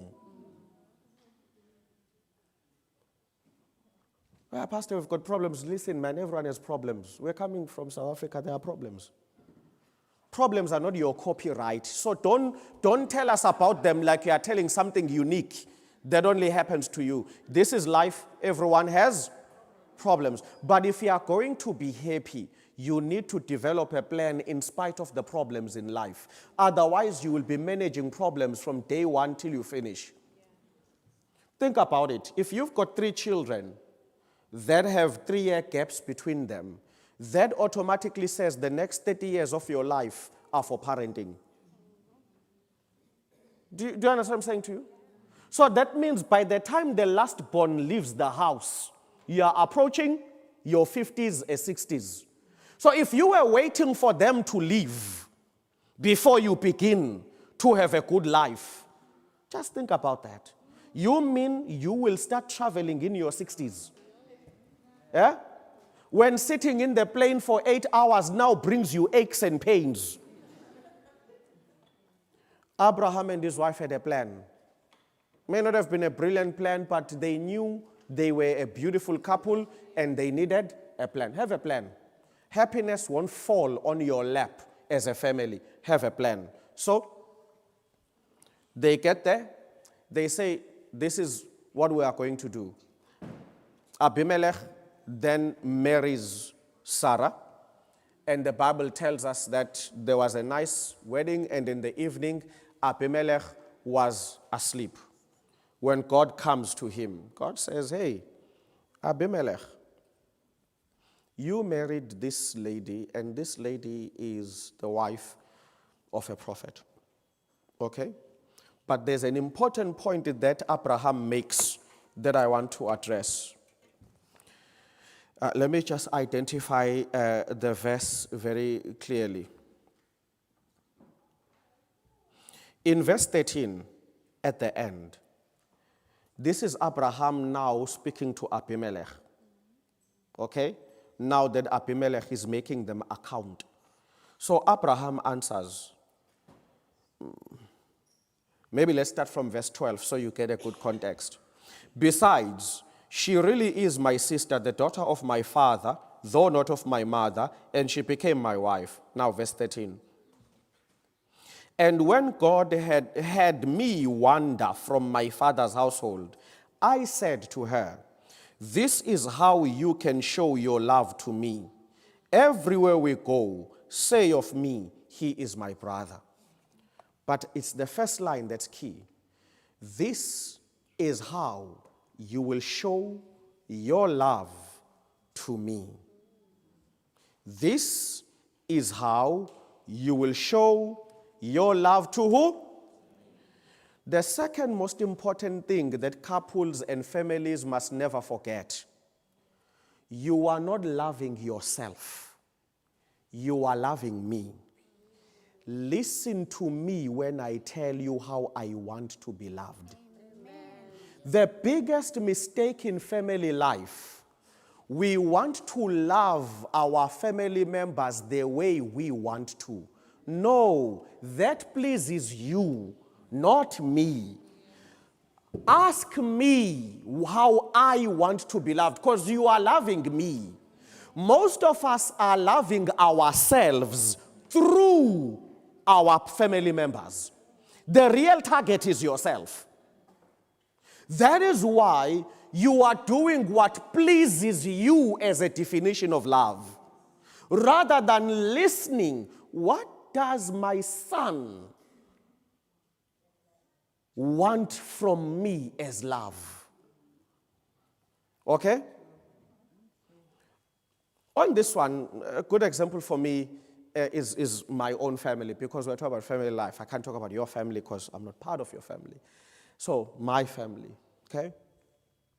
I am married to my wife, and then there are 3 sons, okay? My wife wants to be spoken to. It matters to her. For my wife, love is in me opening my mouth. She wants me to talk to her all the time. When I'm silent, she goes crazy. Okay? She wants me to talk. Now, it is a struggle, but I have to try, because I'm not loving myself. I'm loving her. Generally, I'm a very quiet person. I speak when I have to work. But as soon as I leave, that's why people who see me speaking in front, then are so excited when to sit down with me, and then they are shocked when I'm so silent. I'm not a talkative person when I'm not working. When I'm not working, it's my moments of silence. But my wife wants me to talk. So for the fact that I am married to her, it has been a 13-year daily training. Have to remind myself, if I don't talk, she goes crazy. We have to talk. Because when I talk, she feels we are connected. When I talk, she knows what's in my mind. When I talk, she feels that I am bringing her into my world. Do you understand? Now, for where I stand, it is not natural. I want silence. But because I'm not loving me, I'm loving her. It has to be a journey. Till death do us apart. I have to keep working on it. Make sense? We've got our firstborn son. He will be joining us. He lands here on Wednesday because he's in his first year of uni. Right? Now, he is different. He's the king of soft life. How do you love our firstborn? Bank account. Our firstborn is not looking for hugs, kisses. He wants numbers in his bank account. So for his birthday, you can do all things. If his bank has not notified him of a transaction, you haven't expressed your love. He is still waiting for you to get there. You can bring sneakers, and it's not like he will not appreciate. No, he'll appreciate it. You say, here's some sneakers, here's a new phone. He'll be all over himself, but he's waiting. Are you with me? Then there's Ndalo, the second born. Ndalo is the king of fine food and taste. Ndalo wants you to take him where he can feast. For his birthday, take him to a restaurant, lay the menu there, and give him no restrictions. Okay? Man doesn't just like food. No. He's very particular in his taste. Doesn't just eat anything. He looks for things that taste in a particular way. Yes. He's got a very sensitive palate. And so when you give him that fetish, when he live and say, man, you are the best parents in the world. Because we gave him that. Then there's the last born, Kwezi. Our last born is a creature of physical affection. Kwezi wants hugs, touches. He wants to touch you. Kwezi will come and rub himself on you for no reason. You are standing there, you are doing dishes, he'll just rub himself on you and rub and say, Daddy, And then he say, okay, bye. And you say, but what do you mean? What did you say I know? He says, no, that's okay. He got it. When he hugged you, when he rolled all over you, he got what he was coming for. Then that's it. Now, you see, we love our sons equally but differently. The quality is the same, but the methods are not the same because they are not the same. Most families miss that. We are not focusing on what it means to love every member. We just want to blanket everyone. Beloved, it's not love. I grew up there where everything is done the same for everyone. But the reality is, you feel it sitting there, but this is not me. Yes, sure, everyone got a toy train, but I don't like trains. Now you are sitting there, you are being asked, why are you not happy? You are very ungrateful. Do you know how much this train costs? But I don't like trains. And if someone had paused to really figure out what I like, we would all receive a gift that speaks to our love. Abraham says, I told her, this is how you will show your love to me. But one of the things we miss, it's not only Abraham who did it. What we miss in the story of Abraham and Hagar, why Sarah organized it, is when you read the story, you'll find it. Hagar, for her, love was for Abraham to give her a son. That's why, even if the boy came from a different woman, it was okay for her. That's why she doesn't wait for Abraham. She organizes it. Because for her, that boy was the love she needed. You see, this couple makes mistakes, but they are very clear why they do the things they do. They just want to love each other. Many people have asked, why did Abraham comply with the wrong thing? Because it pleased his wife.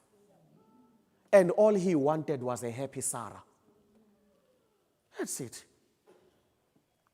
The plan was bad, but his wife was going to be happy.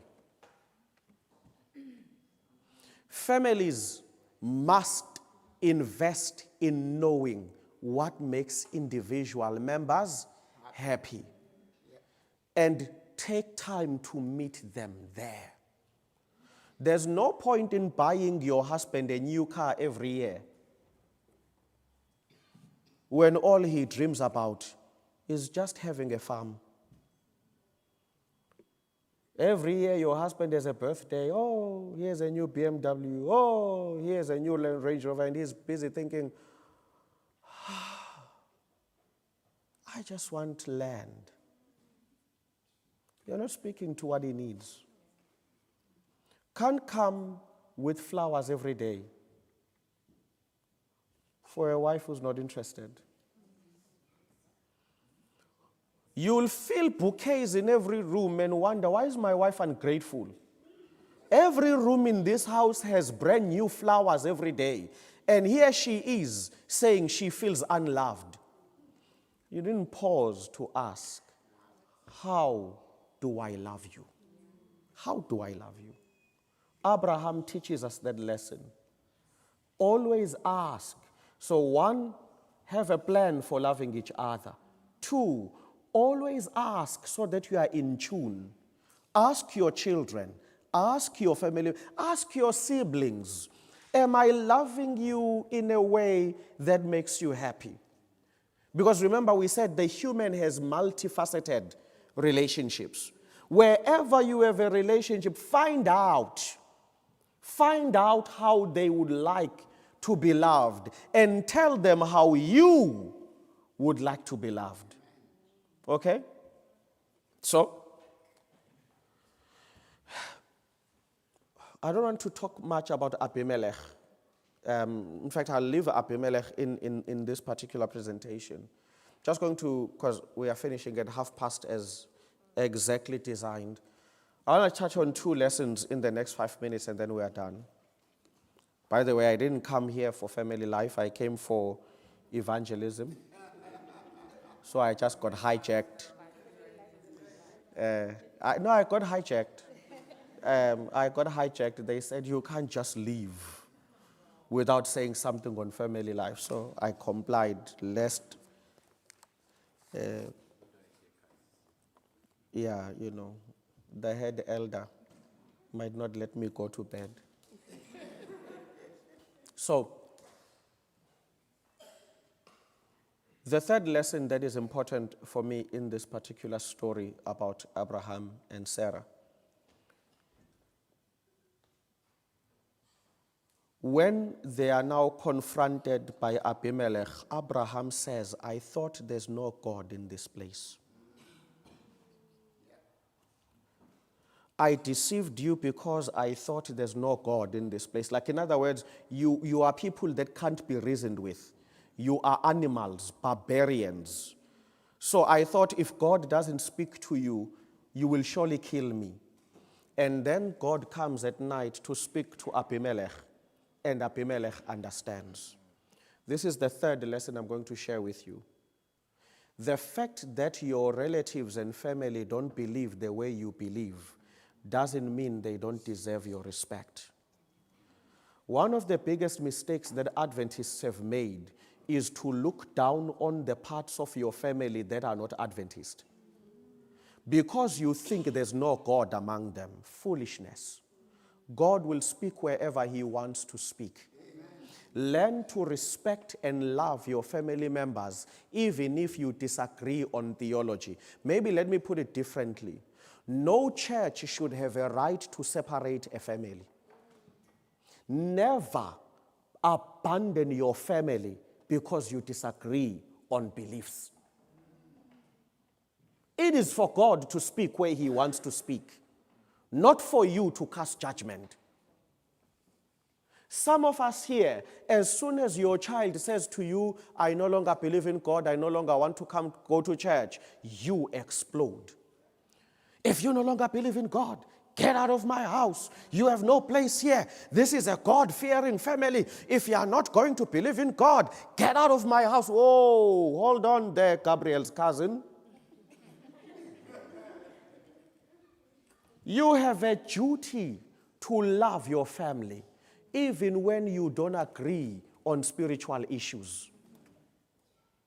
Don't run around trying to be God's defender. God will speak to your child at the right time where he wants to. He may even have that conversation after you've died. God doesn't owe you anything on that front, but you owe your family love. Unfortunately, in my years as a pastor, I've met too many people who wanted me to be impressed. When they said to me, when my son said he no longer believes in God, I said, out the door. And I look and I say, foolishness. If your child choosing to no longer believe in God is a sign of foolishness, why would you push them further away from you? Where will they suddenly become wise? Because when your child says to you, I no longer believe in God, that's when you say, you now need me the most. Since you no longer have your own connection with God, I will have to stand in the gap for you until you come right. There is an attitude that we carry where once there is disagreement on church and theology, we make that also to strain family relations. Abraham says, well, I didn't think you deserve to be treated with respect because there's no God here. Never do that to your family. Never. Never do that. Even if you have relatives who are drunkards, listen, come to church, worship. Get out of here, go visit them. Go visit them. Your sibling is a drunkard, go visit them in their house. Drunk as they are, that's your sibling. You sit down with them, you talk with them, they make their noise and whatever. That's your sibling. You ought to love them, even if you don't agree with their spiritual choices. But what many of us have done, unfortunately, we have played a Pontius Pilate to our family members. Yeah? Sometimes we even train our children to look down on the side of the family that doesn't believe. Don't do that. Please don't do that. Leave it to God to speak to his Abimelechs at his own time. But your family must always be honored. Always honor your family. Always honor your family. Some of the most challenging things I've seen done here in church, you have a mother who doesn't believe. You know, some of you have found mothers here, you call them your spiritual mothers, you love them more than your biological mother just because she doesn't believe. You know the birthday of the spiritual mother. You are always in the spiritual mother's house. You are cleaning, you are buying groceries. When your own mother calls you, your face changes. Don't do that. Even if you think there is no God in your family, they are your family. This is why Paul says to us, how do you know? Maybe some of them will be justified because of you. Yeah? Because there was a problem in the church. Women who had accepted Christ and their husbands had not, they wanted out. And Paul says, stay in that marriage. How else will this man know who Christ is? Stay there. One day your faith may justify him. He's not saying they'll be saved because of you. He is saying your presence as a representative of Christ will preach a bigger sermon than what the church would have preached. Your love and presence will do more for your family than any sermon I could preach here. Stay loving and respecting your family members even when you think there's no God in them. Lastly, the final lesson. He says, because I feared for my life, I told her, you will tell them that I am your brother and that you are my sister. And that is my final lesson. They are husband and wife. And he says, when there is trouble, tell them I am your brother and that you are my sister. And this is my final lesson. In order for all relationships to survive, please understand this. You cannot face all problems with the same face. There are things you can only face as husband and wife, but there are things you can only face as brother and sister. A smart family knows how to navigate life. Keep changing. You see, there are problems that a husband and wife won't survive. When those problems come, shift. Be brother and sister. When the problem is ended, you will come back and be husband and wife. Let me explain it to you. You see, husband and wife, it's when the sea is calm and the sunset is in the horizon. Be husband and wife. Cruise. When storms rise, put the husband and wife to sleep. Put in the brother and sister and survive the storm.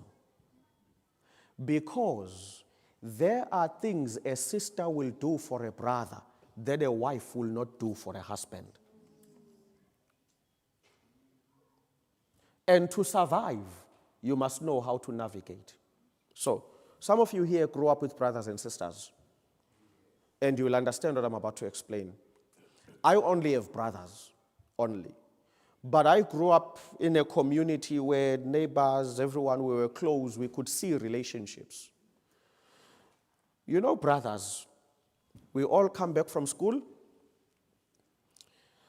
Brothers will come into the house, kick their shoes, and take off their shirts and throw there.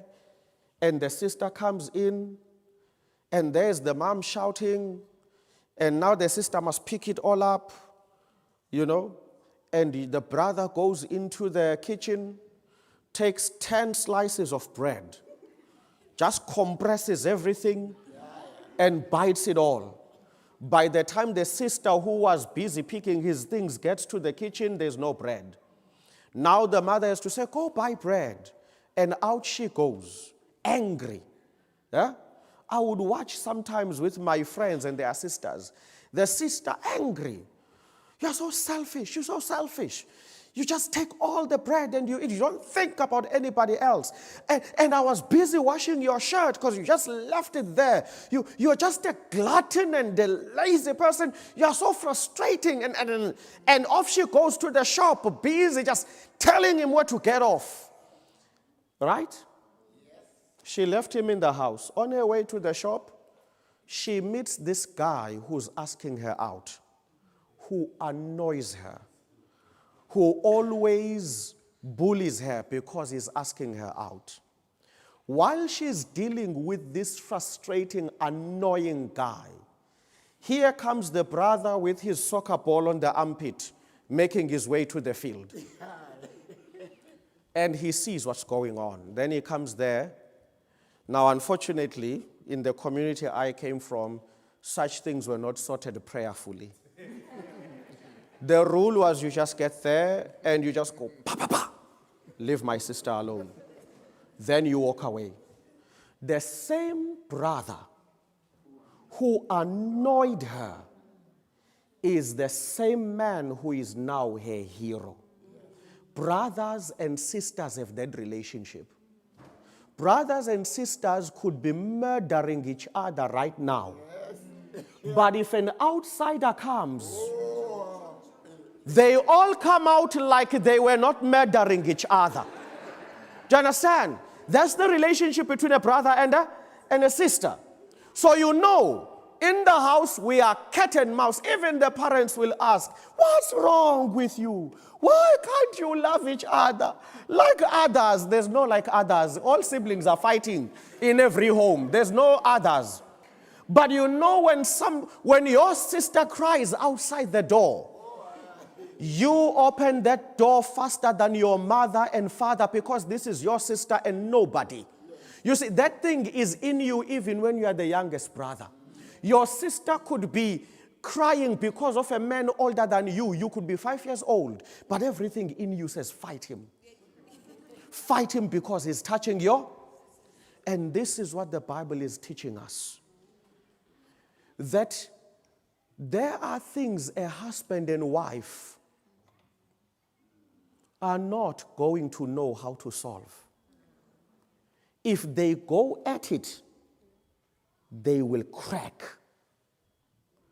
But if they go as brother and sister, there are things they will do for each other that they would not have done as husband and wife. You see, Elder Isai, when your wife angers you, as a husband, When you are angry, Elder Risai, your wallet is also angry. As a husband. That is why when she makes you angry as a husband, you can't stay a husband. Because then what happens is, while the husband is angry, the wallet is angry. And as a result, things are not functioning at home because we are waiting for the husband to heal so that when he heals, his wallet will heal. And then we can get things done. So what's the best way for the family to still enjoy progress? It is to shift and become a brother. Because the brother will still put fuel on his sister's car, but the husband was not going to. He is so angry he wants her to suffer. See, as a husband, when my wife upsets me and her car says empty of fuel, I say, of course, sort yourself out. See your way through. Are you with me? And if we had to operate that way, families would never make progress. So what do? I have to pause and say, okay, as a husband, I'm upset. But as her brother, I always take care of my sister, even when we are angry with each other. Huh? So I'll still go, take her car, and she's watching through the window, thinking, where the hell is he taking my car? Yeah? You get to the filling station, you put in a full tank on a Sunday, preparing for a new week. You are standing there doing it. The husband wants to stop. The brother is quieting him down. You keep saying, might as well not do this. And the brother says, just do it. And the husband says, look at me, I'm spending £100 over somebody who doesn't even appreciate me.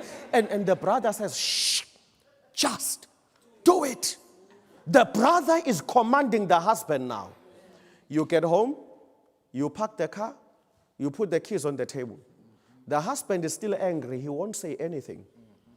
Go to your study or your sunroom, Elder Alex, read your paper. Not even talking to each other. Huh? Esther is busy in the kitchen, there's no talk.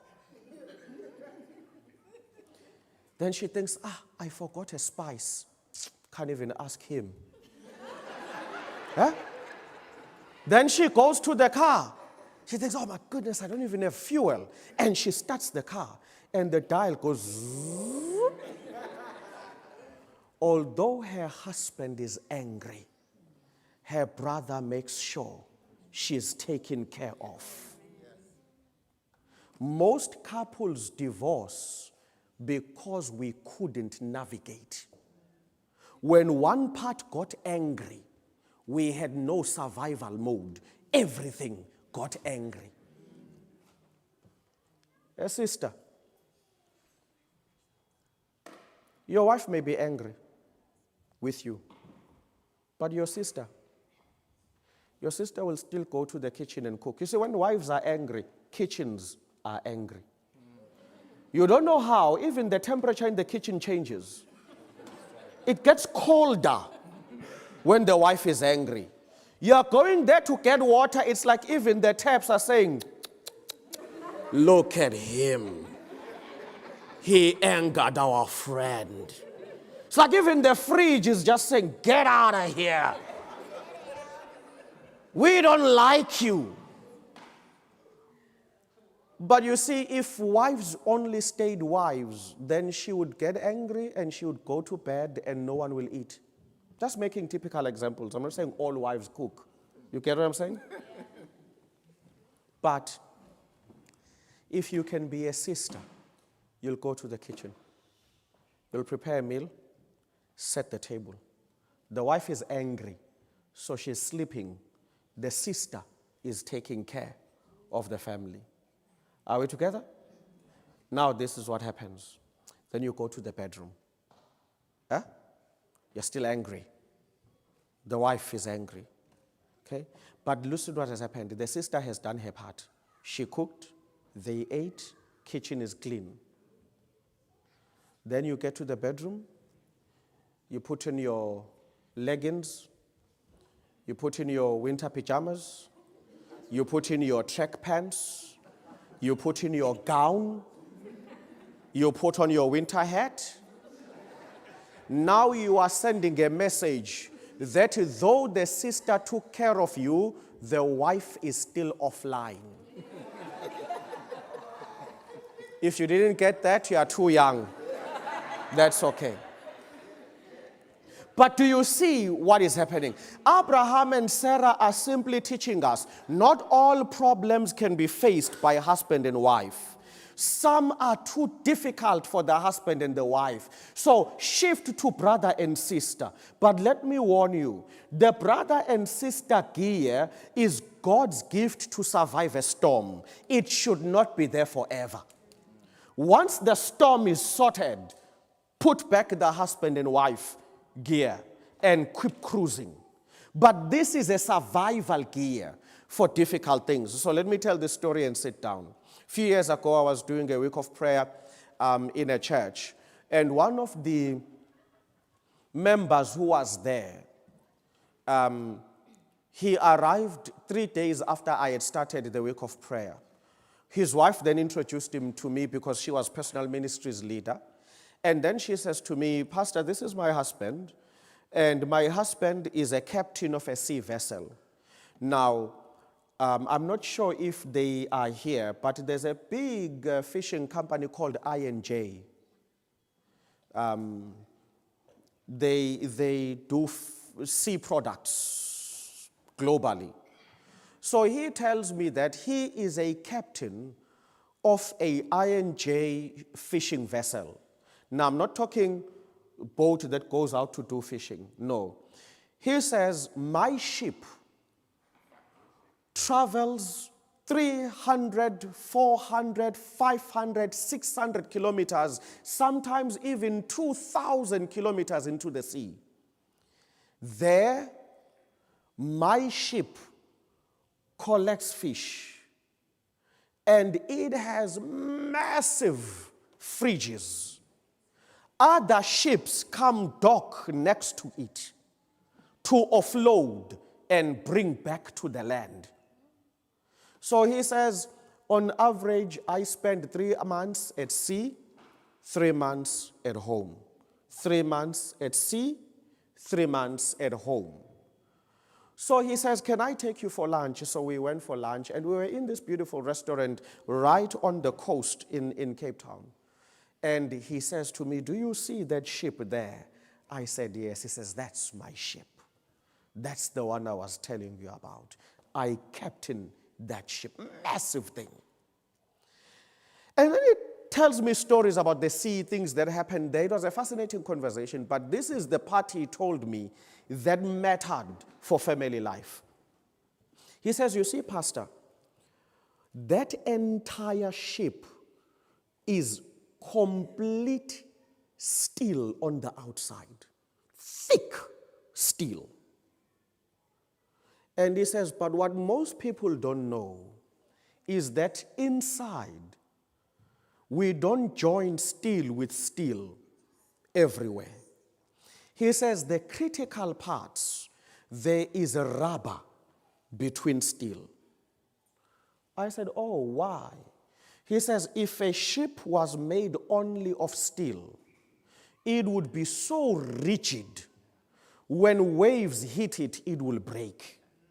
He says, we've got rubber in particular places because sometimes the waves are so big. He says, Pastor, they'll pick up my ship and it will face up in the sky. And then it will come back diving into the sea. And he says, if it was just steel, it would break. But because of the rubber, it bends with the waves. So he says, you see, in the strongest storm, as long as I hear my ship cracking, we are alive, we are fine. The rubbers are working. He says, in that ship, silence is your enemy. If it's silent, we are sinking. I have to hear the noise because I am hearing the rubbers contract, relax. It means the ship is fighting the waves by cooperating with the waves. It's bending where the waves say it must go so that it will survive. Beloved, rigid families will break and die. The only way a family prospers is if you put rubber in your relationships. Be flexible. A family is like a ship. Bend, loosen, contract, stretch. That is how you will survive the storms. But once you say, my way or no way, families don't survive rigidity. Families need rubber. That is understanding, talking to each other, listening, making adjustments where necessary. That's the only way the ship will always survive the storm, because it knows how to bend when necessary. May God bless you. May God keep you now and forevermore. Amen. Elders, I don't know who is taking Elder Isai. Thank you.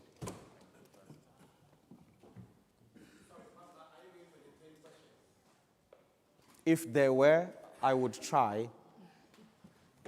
Do you have any questions to Pastor? Any questions?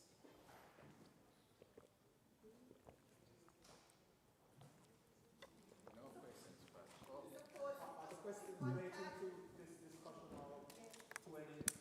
This discussion. Any others must go to that number.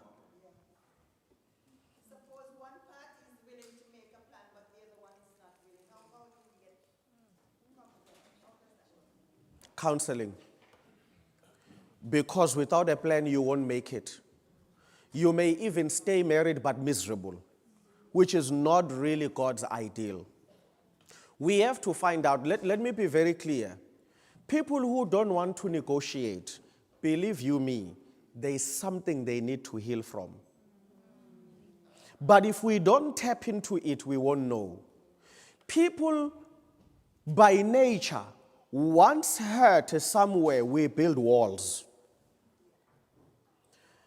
The only way we can climb over that wall is through secure counseling, where we really investigate, why is this wall here? By the way, that's the reason why many people hate counseling. It's the knowledge that they will crumble. And they have invested so many years looking strong. They want to avoid anything that might reveal weakness. It's not that counseling doesn't work. I've spoken to people who say, no, counseling doesn't work, and I say, if it doesn't come, let me counsel you. You have nothing to lose. It doesn't work. And they won't agree because they know, ultimately, it works. But it's the vulnerability journey it takes you through before the healing that people are trying to avoid. People want the healing without this journey of vulnerability. And counseling will tell you the truth. There is no healing until we address the vulnerabilities. So generally speaking, when people don't want to work on a plan for the family, there's something that they see the plan, I wouldn't say exposed in a negative way, but it's making them bear of themselves more than they were willing to show. When a family needs to discuss a love plan, there is no love where there is no sensitive vulnerability. And when you realize that to be part of this plan means giving all of myself to my husband, all of myself to my wife, some of us feel I need to protect a piece of me. Maybe because from childhood we've been protecting ourselves. Now we don't trust anyone with ourselves. So we would rather stand back and say, nope, I'd rather not participate. But the truth is, after the healing comes immeasurable joy. Immeasurable joy. It only just takes you the first steps towards the healing. Yes. Yes, sir. I concur with you 100% in what you have said. Okay. Within my family, the situation exists for years. And only two, God, that hurts. Only 2 evenings ago, the wife, we were texting. And this is just what we are praying for. If the man would only accept counseling, Yes. he will not go, he'll not. Nobody tells me I'm busting. The pride. Yes. You can't accept it. Thank you, Pastor. I'll have to pass this on to her. Yeah. But that is just, in fact, this is one I wanted to Yes. question privately, but it's come out. Thank you, sis. Thank you. That is it. Yes. He Yes. will not move an inch. Yeah. I am right, and everything's got to be done my Way. Even the children are suffering. They said, Mom, divorce him. Yeah. Unfortunately, and we must remember to keep him in prayer as part of our prayers. But unfortunately also, I'm not picking on anyone, but yes, the part of counseling seems to be strongly resisted more on our side as men, unfortunately. I'm not saying women also find it easy. There are some who are also.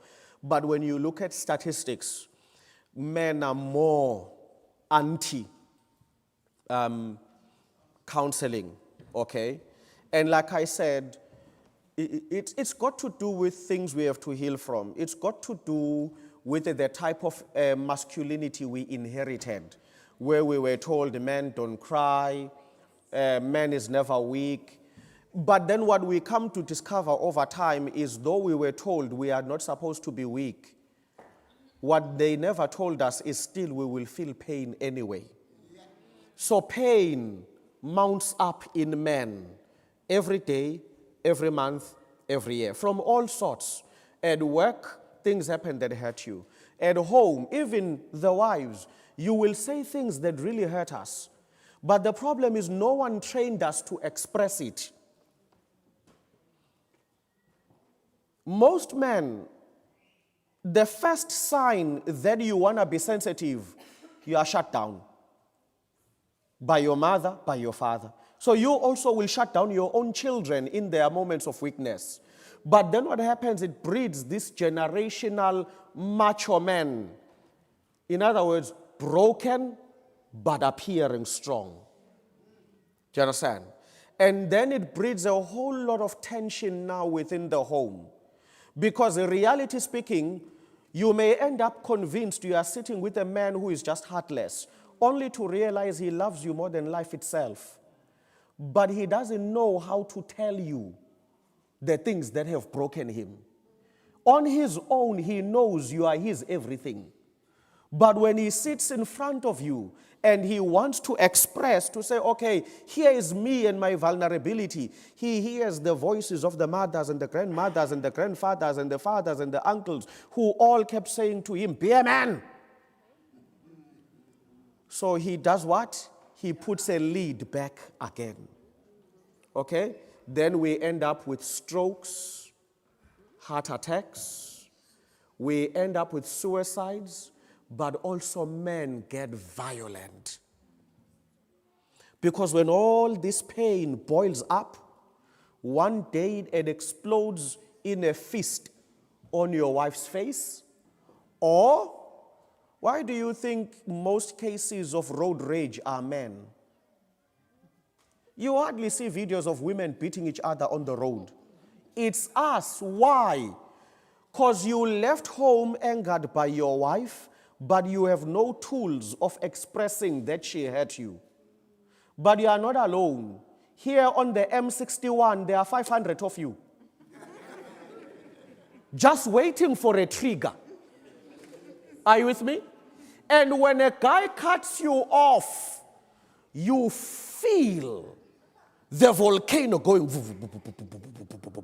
and you think, who the hell does he think I am? Then you begin to chase each other. And you get to the traffic light, and it's red, doors open, things happen. Because it's not about the cutting off on the road.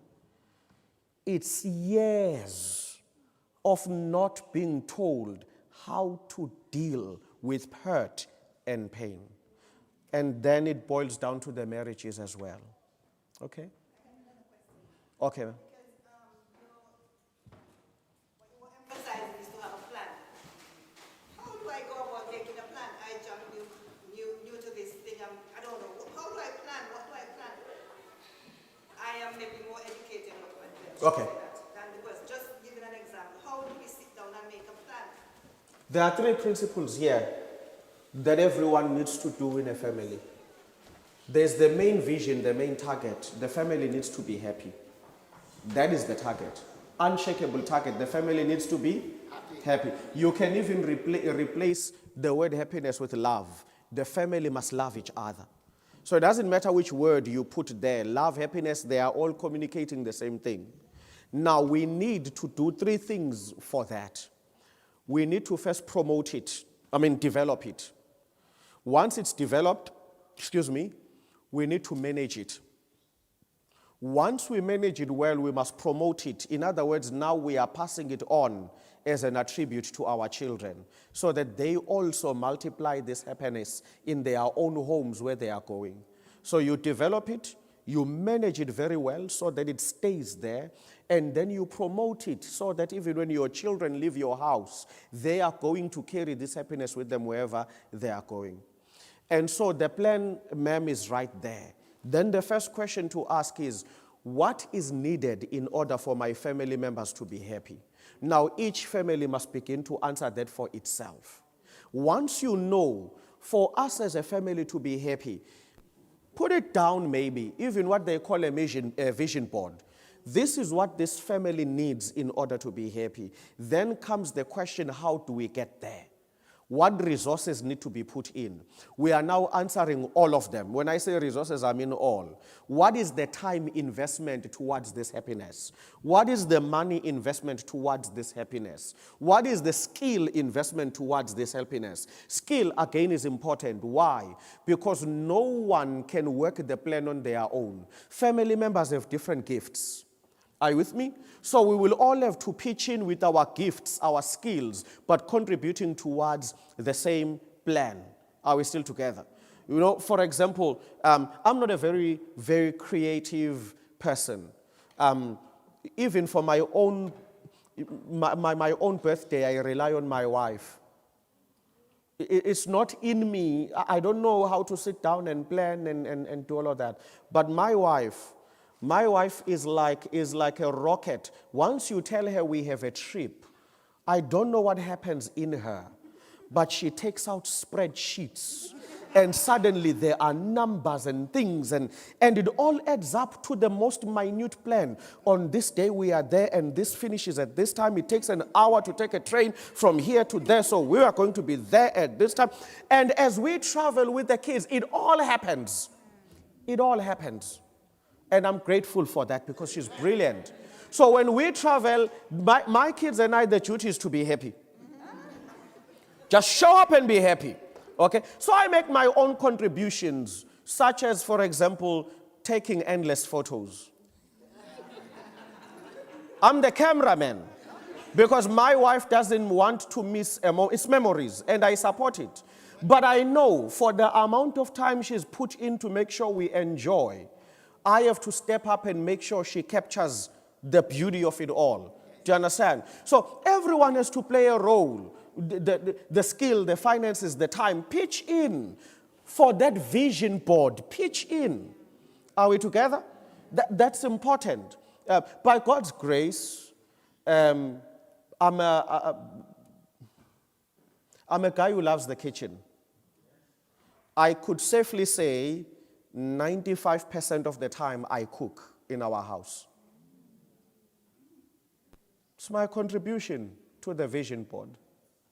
I come from a culture where men don't cook. In my culture, it is just an abomination. A man cooking. But then I discovered one day that I'm good at it. And I decided I don't care what the culture says. I want to have contributions that make my family happy. Do you understand? So whenever you come to my house in South Africa one day, you'll find me cooking. You won't find my wife. Not because she can't cook. My wife is a good cook. But we later discovered that I just love the kitchen more than she does. And I love it. For me, the kitchen is a place of relaxation, of thinking. Even when I've been preparing sermons or studies or I've been counseling someone, it's in the cooking that my thoughts and prayers are coming together. I'm thinking about a couple I was counseling. I'm thinking about a sermon I need to preach or whatever. As I cook, I'm solving problems. But also at the same time, my family enjoys it. Families have got to deploy each other where the contribution will make sense for the happiness of the family. And maybe in a way, I'm dragging time, but you are touching on something then in that question that I have to touch on, though I wasn't really planning to. Families must be careful of stereotyping each other's contribution. We miss out on God's gifts on our family members. Listen, if you come from a stereotype that says women cook, here is a reality. Not all women can cook well. You may be married to a man who can cook very well, but because you are holding each other to a stereotype, you eat miserable food every day. Forget the stereotypes. Pursue happiness. Family members must be deployed where they are good. Listen, if your wife was blessed by God with brains to make money, and she makes it more than you, please don't feel insecure. This is about happiness. Let every soldier show up where God has equipped them. What's the point of having a wife that cooks miserably and a man who is a poor breadwinner? Now the family is suffering on both sides. There's a man expected to make money. He's horrible at making money. We are not bringing in enough. And there's a wife expected to cook. She's horrible at cooking. So now you can see conflict. We are frustrated by money. We are frustrated by an unhappy home. But if people were deployed according to God's gifts, when the family meets every evening, everyone would be content knowing I have served my family where I am best capable. God bless you. God bless you. Elder Risai, we are done. Over to you. Thank you, Pastor. Thank you, Pastor, for such a wonderful